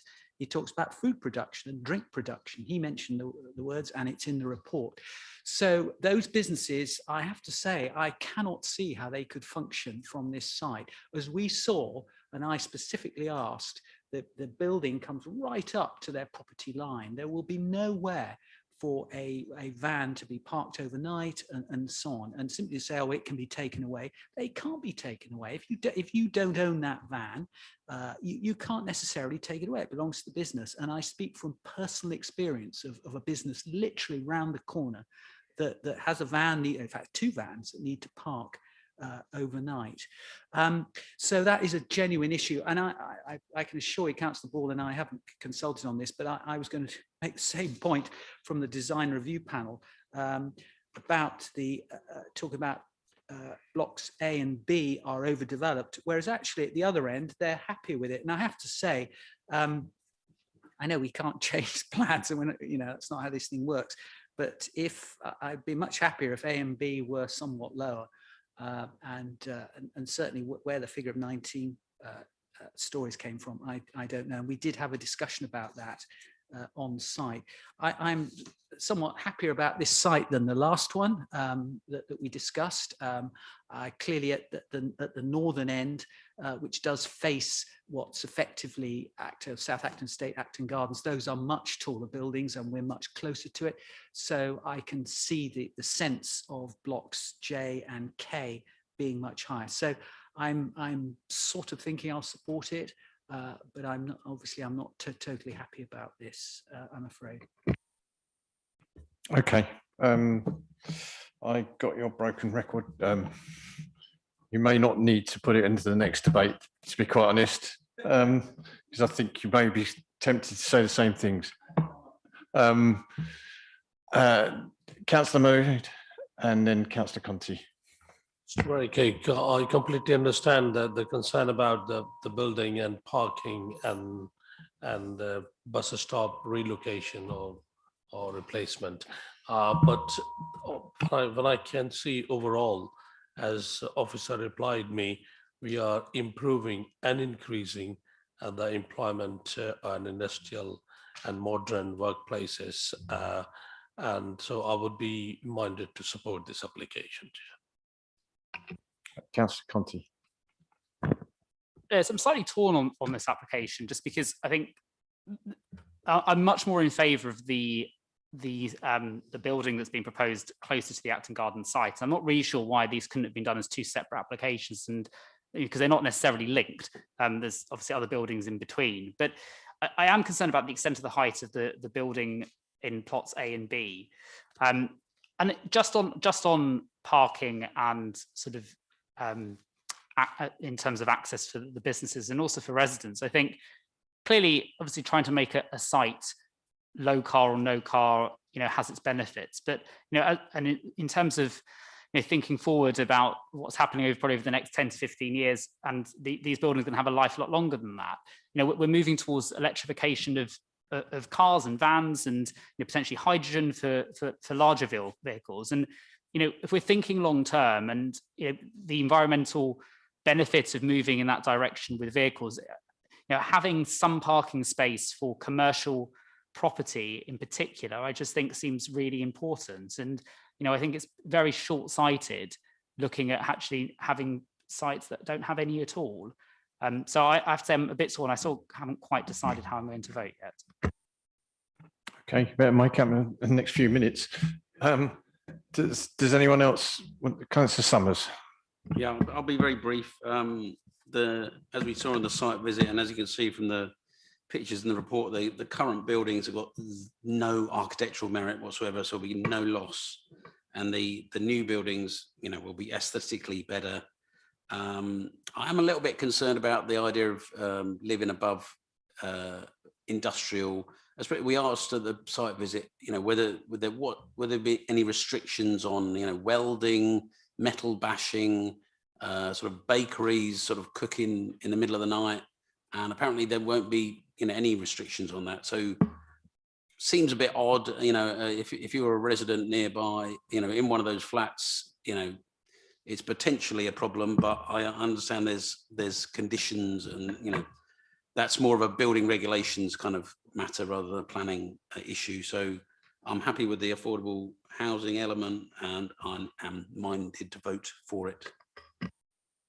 I won't bring you back, Joel, at the moment, because I think you've answered most of the queries in the question side of things. So I don't see any more indications, and I think that I don't really need to sum up. I think we'll just go to the vote if that's okay with everyone.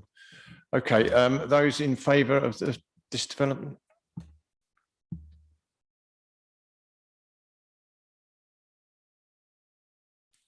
Okay.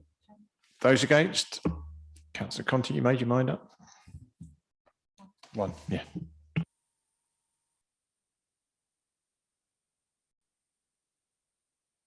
That's it, thank you, sorry. Didn't have the mic on there. So we shall move on to number 3 on the agenda, 3 to 15 Stirling Road, Acton. It's not the same, but there are some similarities between this and the last one. And if we're going to talk about vans again, Councillor Miller, perhaps you might want to just say etc. or something like that. Joel, you are very busy tonight. Yes, I am.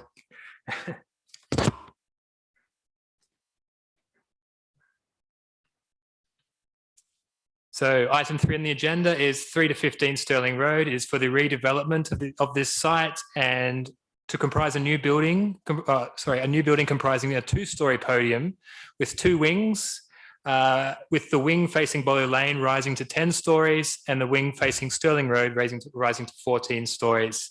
From this image, you can see to the right plot AB from item 1 this evening, which was second, confusing.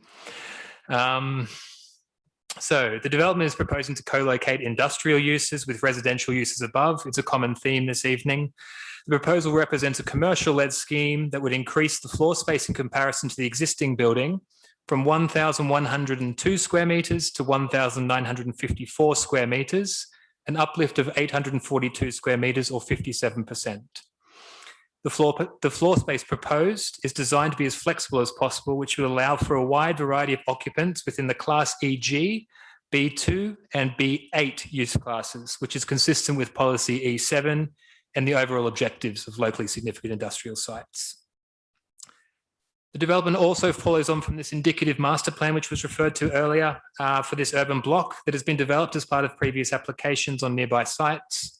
In the context of this master plan, the application site would constitute Block C and would neighbour the concurrent development, which we just referred to. The types of commercial uses that could occupy this site, which is based on the applicant's commercial strategy, would be for a variety of uses. The industrial space could also be subdivided into smaller spaces if necessary to accommodate things such as bicycle repair shops, recording studios, art, storage and auction, furniture repair and retail wholesale, which is based on demonstrated demand in the area. But of course, traditional industrial uses could occupy this space as well.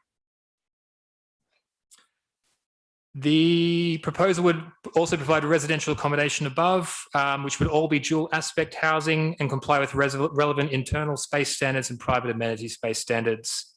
A total of 88 units is proposed. The affordable housing offering is considered to be very good, with 35% calculated by habitable room. The development also provide for a good tenure split in favour of genuinely affordable homes, with 61.5% within London affordable rent and 38.5% by shared ownership. The design of the proposal is considered to be coherent and will overall improve the visual amenity of the area and create active frontages and eyes on the street to both Bollow Lane and Stirling Road. The design has a clear base, middle section and top, with the design reinforcing the importance of the industrial aspect of the scheme to the character and appearance of the area. We then get to a summary again of the planning merits of the scheme. So we're seeing a 57% increase in industrial space on the site. We're seeing increased housing supply. We're seeing a good affordable housing offering in favour of LAR, a positive design that increases active frontages, well located close to public transport, and is considered to be a sustainable development as well. Overall, the application is therefore recommended for approval, subject to conditions and legal agreement. Thank you. I should have said we've got no speakers on this. So we are going to go straight to questions. And I have nothing against vans, Councillor American, just to make that clear. There are some similarities, there are some differences in this development. Just wondered if anyone's got any questions at the moment. I'm not seeing any indications, so I'll go straight to the debate, if that's okay with everyone. Anyone would like to contribute? Let me say that I do like the fact that we've got doors that anyone can enter and go in through, whether it be the affordable housing or the private housing. So there's no kind of, it's the nearest thing we've got to pepper potting for a while. So I'm glad to see that. And the level of generally, London affordable rent in this is good and it's higher than it needs to be. So those two things are good for me. I also like the statement on the side of the building, which says this is, I'm presuming that's not just computer generated, that will actually happen. I think a statement like that is good. Councillor Rice. Thank you. I suppose it's just looking at the play space is the one kind of thing that just made me feel slightly uncomfortable about the development, in terms of if there's just a bit of play space for the toddlers, thinking about the older children, and again when you've got so many developments in this area, and ensuring that there will actually be sufficient decent play space for older children, especially just even ones that could be about 7 or 8 or whatever. I mean, you're really expecting them to go to the local park. Maybe mum and dad might not feel too happy about the kids that going walking off to the park, and would prefer it if they had something a little closer to home to play. But I mean, that's not something we can really necessarily sort out now, but I suppose it's just a shame really that we haven't got enough play space really for the children. Thank you. That's more of a point than a question, but yeah, thank you. Yeah, we are. Sorry. Yeah. Councillor Martin. Thanks. Although there isn't a master plan, there is certain coherence, I suppose, about what's developing along the road now, and I think it would be bizarre to vote this down, and we just vote for the other one. So I'm definitely supporting it. Thank you. I'm not hearing too many indications against this proposal, so I'm just going to go to the vote if that's all right with the committee. Right, all those in favour, please show. I think that's unanimous. Okay, thank you. All those against, in case I'm missing something? No abstentions. Thank you. Thank you, Chair.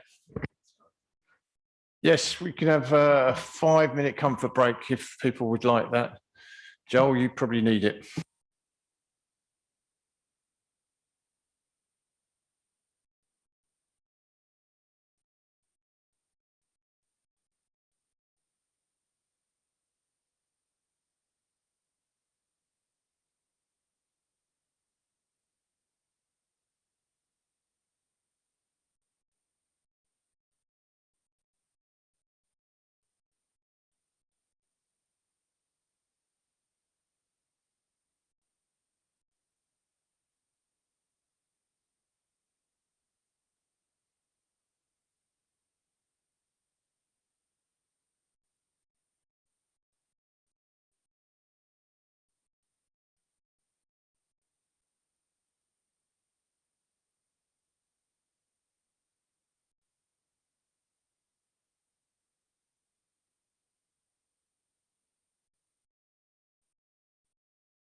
Yeah, they see what you can see on that. It's the same in that room. I think it's even worse in that room. I think the what, sorry? New system for Victoria Hall. Oh, have they? All right, okay. I wasn't aware of that, but yeah.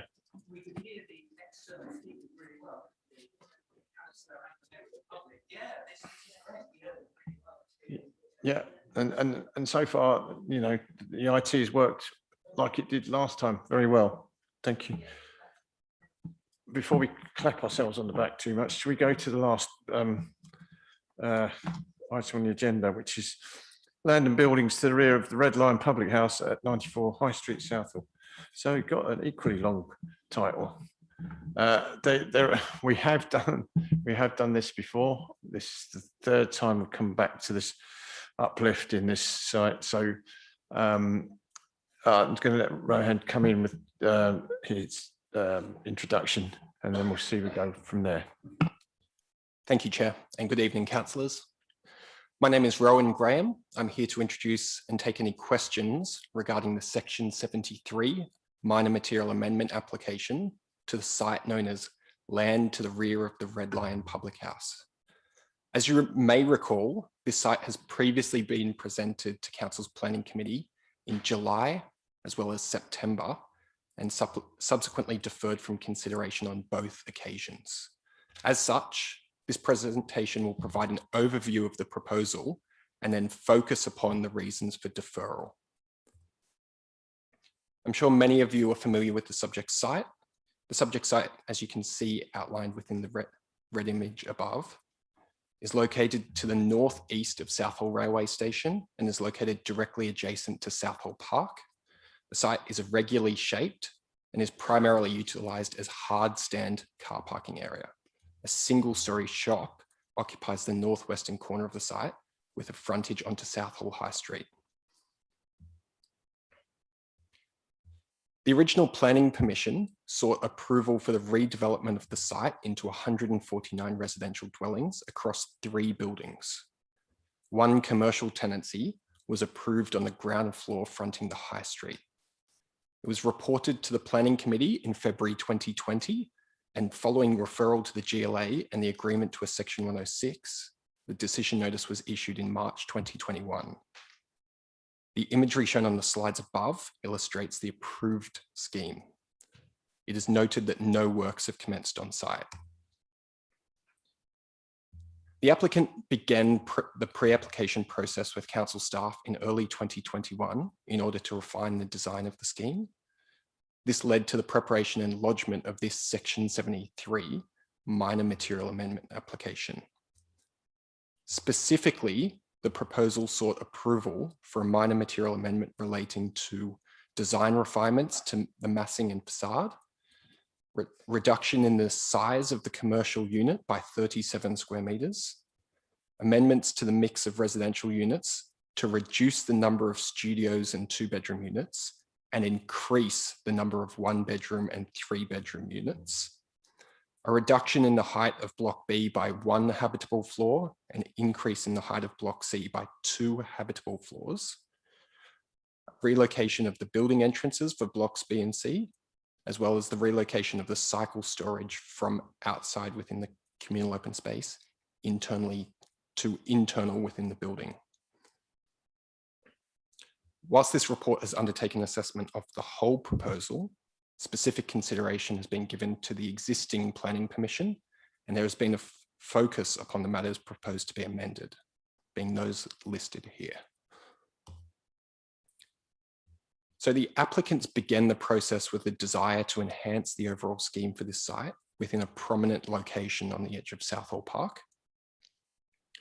The buildings would be repositioned and massing refined to better respond to the context by increasing the views towards and providing a better backdrop to Southall Park. The buildings would also be more complementary to one another with a more ordered approach and consistent materiality. The aim of the revised materiality was a desire to provide a calm, neutral backdrop to Southall Park that would highlight the colour palette visible within the landscape. This was considered to represent an improvement to the varied brick materiality approved previously.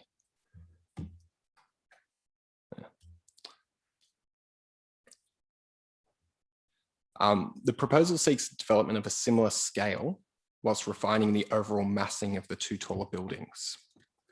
Blocks B and C have been altered in height, with block C being increased in height from 12 stories up to 14 habitable stories, with the top story being stepped back to half of the floor plate, whilst building B would be decreased from 15 stories down to 14 habitable stories, again with the top floor being stepped back.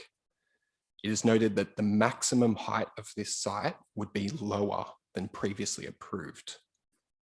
The smaller building, block A, would remain 4 stories in height, sitting directly adjacent to the Red Lion Public House on the High Street. As such, this element remains acceptable. In association with the altered building form and footprints, the ground floor layout has been further refined. The ground floor entrances for buildings B and C would be relocated to the central courtyard, which is considered to be a logical design response. The refined building footprints have allowed for improved linkages through the site. A pedestrian route between the front of the site along Southall High Street and Southall Park to the south has been provided along the western boundary. As mentioned, the commercial unit has been retained, albeit with a slightly reduced size of 63 square metres. Despite this reduction, the proposal is considered to retain a viable commercial unit that would help to re-establish the building line on the High Street, whilst also providing an active frontage, which would enhance the street scene.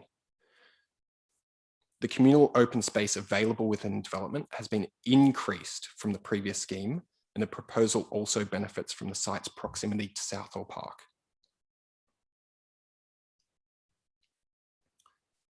So this application has been reported to Council's Planning Committee on 2 previous occasions. On both occasions, members raised concerns with the calculation and total provision of affordable housing within the amended scheme. Specifically, there has been a clear directive to clarify how the total number of habitable rooms is being calculated across the development.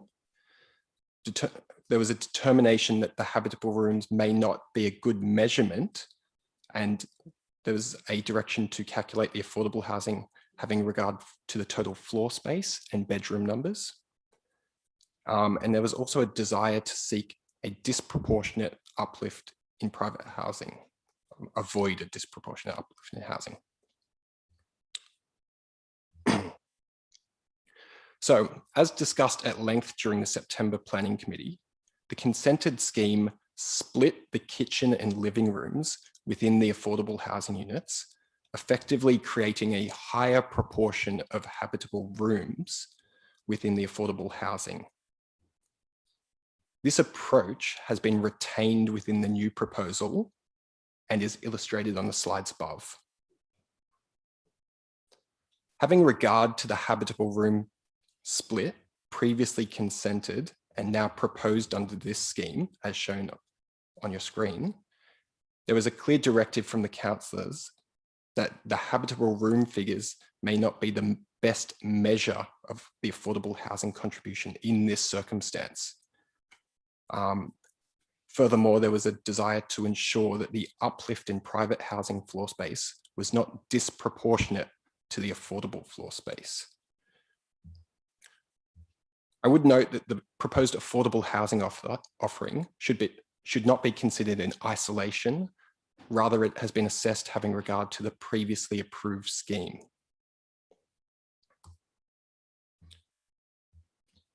So since the September Planning Committee, the affordable housing offer has been amended and increased.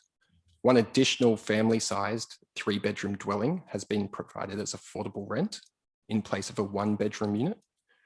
3 1-bedroom shared ownership dwellings have been swapped for 3 larger 3-bedroom dwellings. As such, additional affordable floor space has been created within the existing building footprint, whilst there has also been a reduction of 149 square metres of private housing floor space. So, in light of the previous 2 deferrals of this application, a large amount of data has been generated and assessed in order to accurately outline the affordable housing offering in this circumstance. The first slide here provides a breakdown of how the unit numbers have changed and how the habitable rooms and bedrooms have been calculated. I won't dwell on this large amount of data for too long and can come back to it if there are any questions, but would note that there are now a larger number of 3-bedroom family-sized affordable rental dwellings in line with the direction from Council's housing team. Additionally, the proposal continues to exceed the 35% of affordable habitable rooms as required and previously agreed under the signed Section 106 agreement.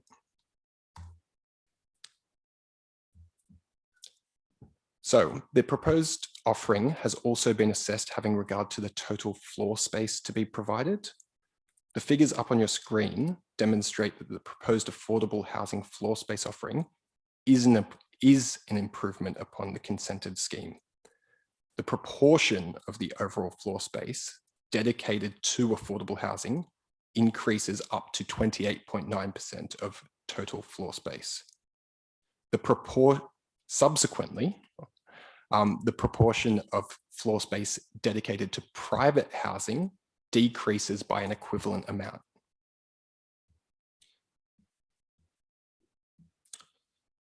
In terms of uplift, you can see at the bottom of this table, there's a breakdown of the additional 615 square meters of floor space that's provided above what was previously consented on this site. As you can see, the affordable rental dwellings on average, I just say that, sorry, I just lost my place. Basically, the affordable rent and the intermediate product remain equivalent to or an improvement upon the previously approved scheme, and the total of proportion of affordable housing is an increase upon the previously approved scheme. In terms of a breakdown has been provided in terms of the additional habitable floor space and how it has been attributed across the different tenures. As you can see on the screen, the affordable rental dwellings on average increase by a larger proportional size than the private dwellings. However, the purpose of this table has been to illustrate that the 615 square meters of additional floor space has not just been assigned to private housing, rather it has been attributed evenly across the development.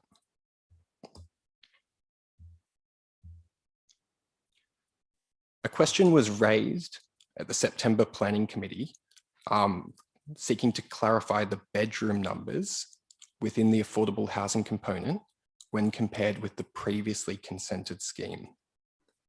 The total bedroom numbers would remain largely the same as the consented scheme. The affordable rental tenure would retain 22 bedrooms and the shared ownership 52 bedrooms. 2 extra bedrooms would be provided within the private housing component. However, on balance, this offering is largely considered to be equivalent to the previously approved scheme, especially as the affordable bedrooms are now larger and cater for a greater number of occupiers. Therefore, when the previously consented scheme and the proposed scheme are compared side by side, it is clear that the proposal represents an improved affordable housing offering. By every measure, the proposal remains equivalent to or an improvement upon the previous affordable housing offering. The table up on your screen clearly illustrates that there would be an increase in the total number of affordable housing units up to 41 dwellings, an increase in the percentage of habitable rooms that are affordable, an increase from 35% up to 36.8%. An increase in the total affordable floor space from 2,417 square meters up to 2,617 square meters. An increase in the proportion of affordable floor space, increasing from 28.6% up to 28.9% of the overall floor space. An increase in the total number of occupiers within the affordable dwellings, with the units catering for 121 persons when compared with 114 previously. Lastly, the total number of bedroom numbers would remain the same.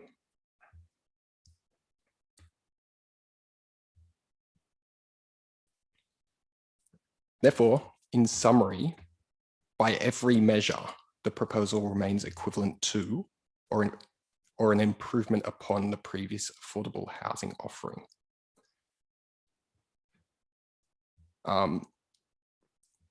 The proposed uplift of 615 square meters would be evenly distributed across the tenure types and would not simply represent a disproportionate uplift to private housing.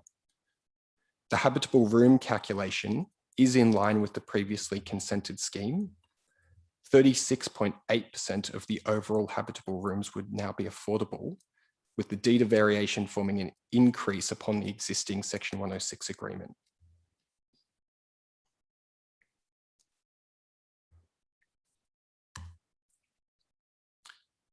In terms of the other matters for consideration, the principle of the development remains supportable on the site in line with the previous approval. The residential density remains unchanged.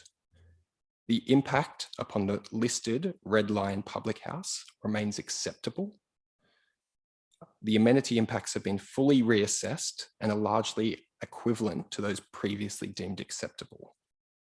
The transport assessment remains unchanged, and energy conditions have been revised to reflect the updated energy assessment. Therefore, in summary, the proposal is considered to be acceptable, having regard to the fact that the development of a 149 unit scheme has previously been deemed acceptable on this site through the approval of planning permission 192/888. The proposed minor material amendment aims to enhance the scheme through improved materiality, transferred height, and improved entrances and services. The overall height of the development has been reduced.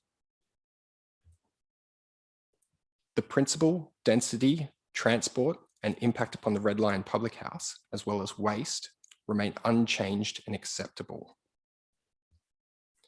The unit mix and affordable housing offerings have been slightly altered to reflect the revised building design. However, having regard to the previous reasons for deferral, this presentation has sought to clarify the total number of habitable units and the proportion of these which will be provided as affordable housing. Importantly, it is noted that the total number of affordable housing units will increase compared to the consented scheme. The total level of floor space dedicated to affordable housing will increase. The total number of persons will increase, while bedroom numbers would remain the same. The proposal would continue to provide 35% of overall habitable rooms as affordable housing. As such, the affordable housing contribution is considered to be acceptable, having regard to the previous approval on this site. Lastly, it is noted that no objections have been received to this proposal. Therefore, it is recommended the Planning Committee grant approval of the minor material amendment subject to a deed of variation and the amended conditions of consent. I'm happy to answer any questions should you have any. Thank you. Thanks, Rowan. I'm going to go to questions. That's the most detailed minor material amendment I've ever had. There's a lot of detail in that, and there's no apologies for the detail because that's what the committee asked for last time. I know a lot of people weren't on the committee last time, but that is what and that's why the officer has presented it such. So, Councillor Rice. Thank you. I just got a small question over kind of really definitions of a word, because I just read in the report and about the 1-bedroom homes now having 3 habitable rooms, which confused me because it wasn't really my understanding that you could have more than 1 bedroom where there's 3 habitable rooms. But then, you know, I've just been looking at definitions of habitable room because it was very much my understanding that it couldn't actually include kitchens. But now looking at definitions, people are saying it can include kitchens if there's a dining area within the kitchen. So I'm just wondering, is it realistic to imagine that the space, which was a living room and was a kitchen, all combined, that it now can actually include 2 rooms, a decent sized living room and a kitchen, which actually includes a dining table and chairs? No, this might be a slightly off the wall question, but I'm just trying to make sure I fully understand what's meant by habitable rooms, especially within the context of how we consider it within Ealing. Thank you. It's not off the wall at all, actually. Take any other questions before you? I don't see any other questions. I think you blinded them by science. So if you want to answer that, and we'll go to the debate, should the committee wish to have a debate, but just answer that one. So I've just put back up on the screen the, I guess, the affordable housing offering in terms of how the habitable rooms are split up. And I think whilst it's not the best imagery, you can see within some of those kitchens, there are dining tables. I guess the rationale from the applicant was that it's desired amongst registered providers of affordable housing to have a split between the kitchen and the living room. And that was their rationale in providing it. I guess all this is saying is that a consistent approach has been taken with that. But I think looking at this and having regard for the fact that the dwellings on average have become larger, it's likely that you would have a dining area within the kitchen as well, yes. I'm just going to add that normally if a kitchen is very small, it doesn't get counted as a habitable room, but it has to be less than 10 square meters. If it doesn't mean that you can't count a kitchen as a habitable room, it just depends on the size, and that's how it's calculated. So in theory, you can actually have a 1-bedroom unit with 3 habitable rooms because it depends on the split between the kitchen, dining, living area and the bedroom. Okay, I'm going to open it up for debate. Should anyone wish to? Councillor Mahmood. Chair, by looking at this application now, 3rd time, I think what is my opinion is that in conclusion, the affordable housing dwelling increased from 40 up to 41 dwelling, and the percentage of habitable rooms increase as well from 35% to 36.8%.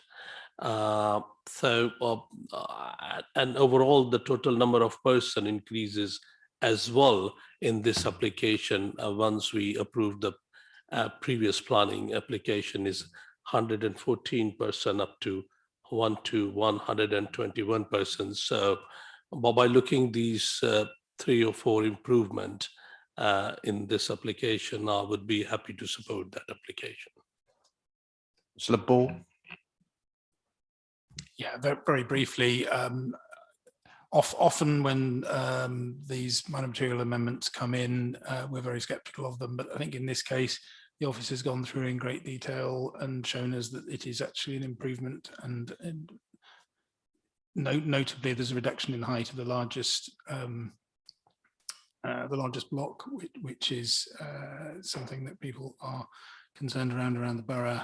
But that's been the overall increase has been split fairly across 10 years. So yeah, I think this is an improvement and we should support it. Councillor Martin. Thanks, Chair. So I think for once, actually, I'm not blinded by the science on this particular one. We've spent a lot of time looking at it, and I think we've finally come to a position where we have resolved the concerns that we had. I think we've learned a lot from this development, actually, and made us aware of things we hadn't really understood fully before. Just to go back to a debate we were having before about what happens when developers come back and ask for 19, 20, 21 stories, we've got to do this, I think. We have got to challenge it enough until we're happy. And personally, I think we've got to the point where, you know, we are now satisfied, and I'm mindful to support. Thanks. Yeah, and I think that there's some improvements in terms of sightlines as well within this. So yeah, I'm Councillor Anand, sorry. Very quickly, I would also thank the officer for coming with such detail, and I think I'll be also supporting the application too. Yeah, we finally got to comparing apples with apples. And that's exactly what the committee said last time. So thank you for that. And yeah, put in a lot of work for that. Okay, I'm going to go to the vote because no one else is indicating. So all those in favour, please indicate.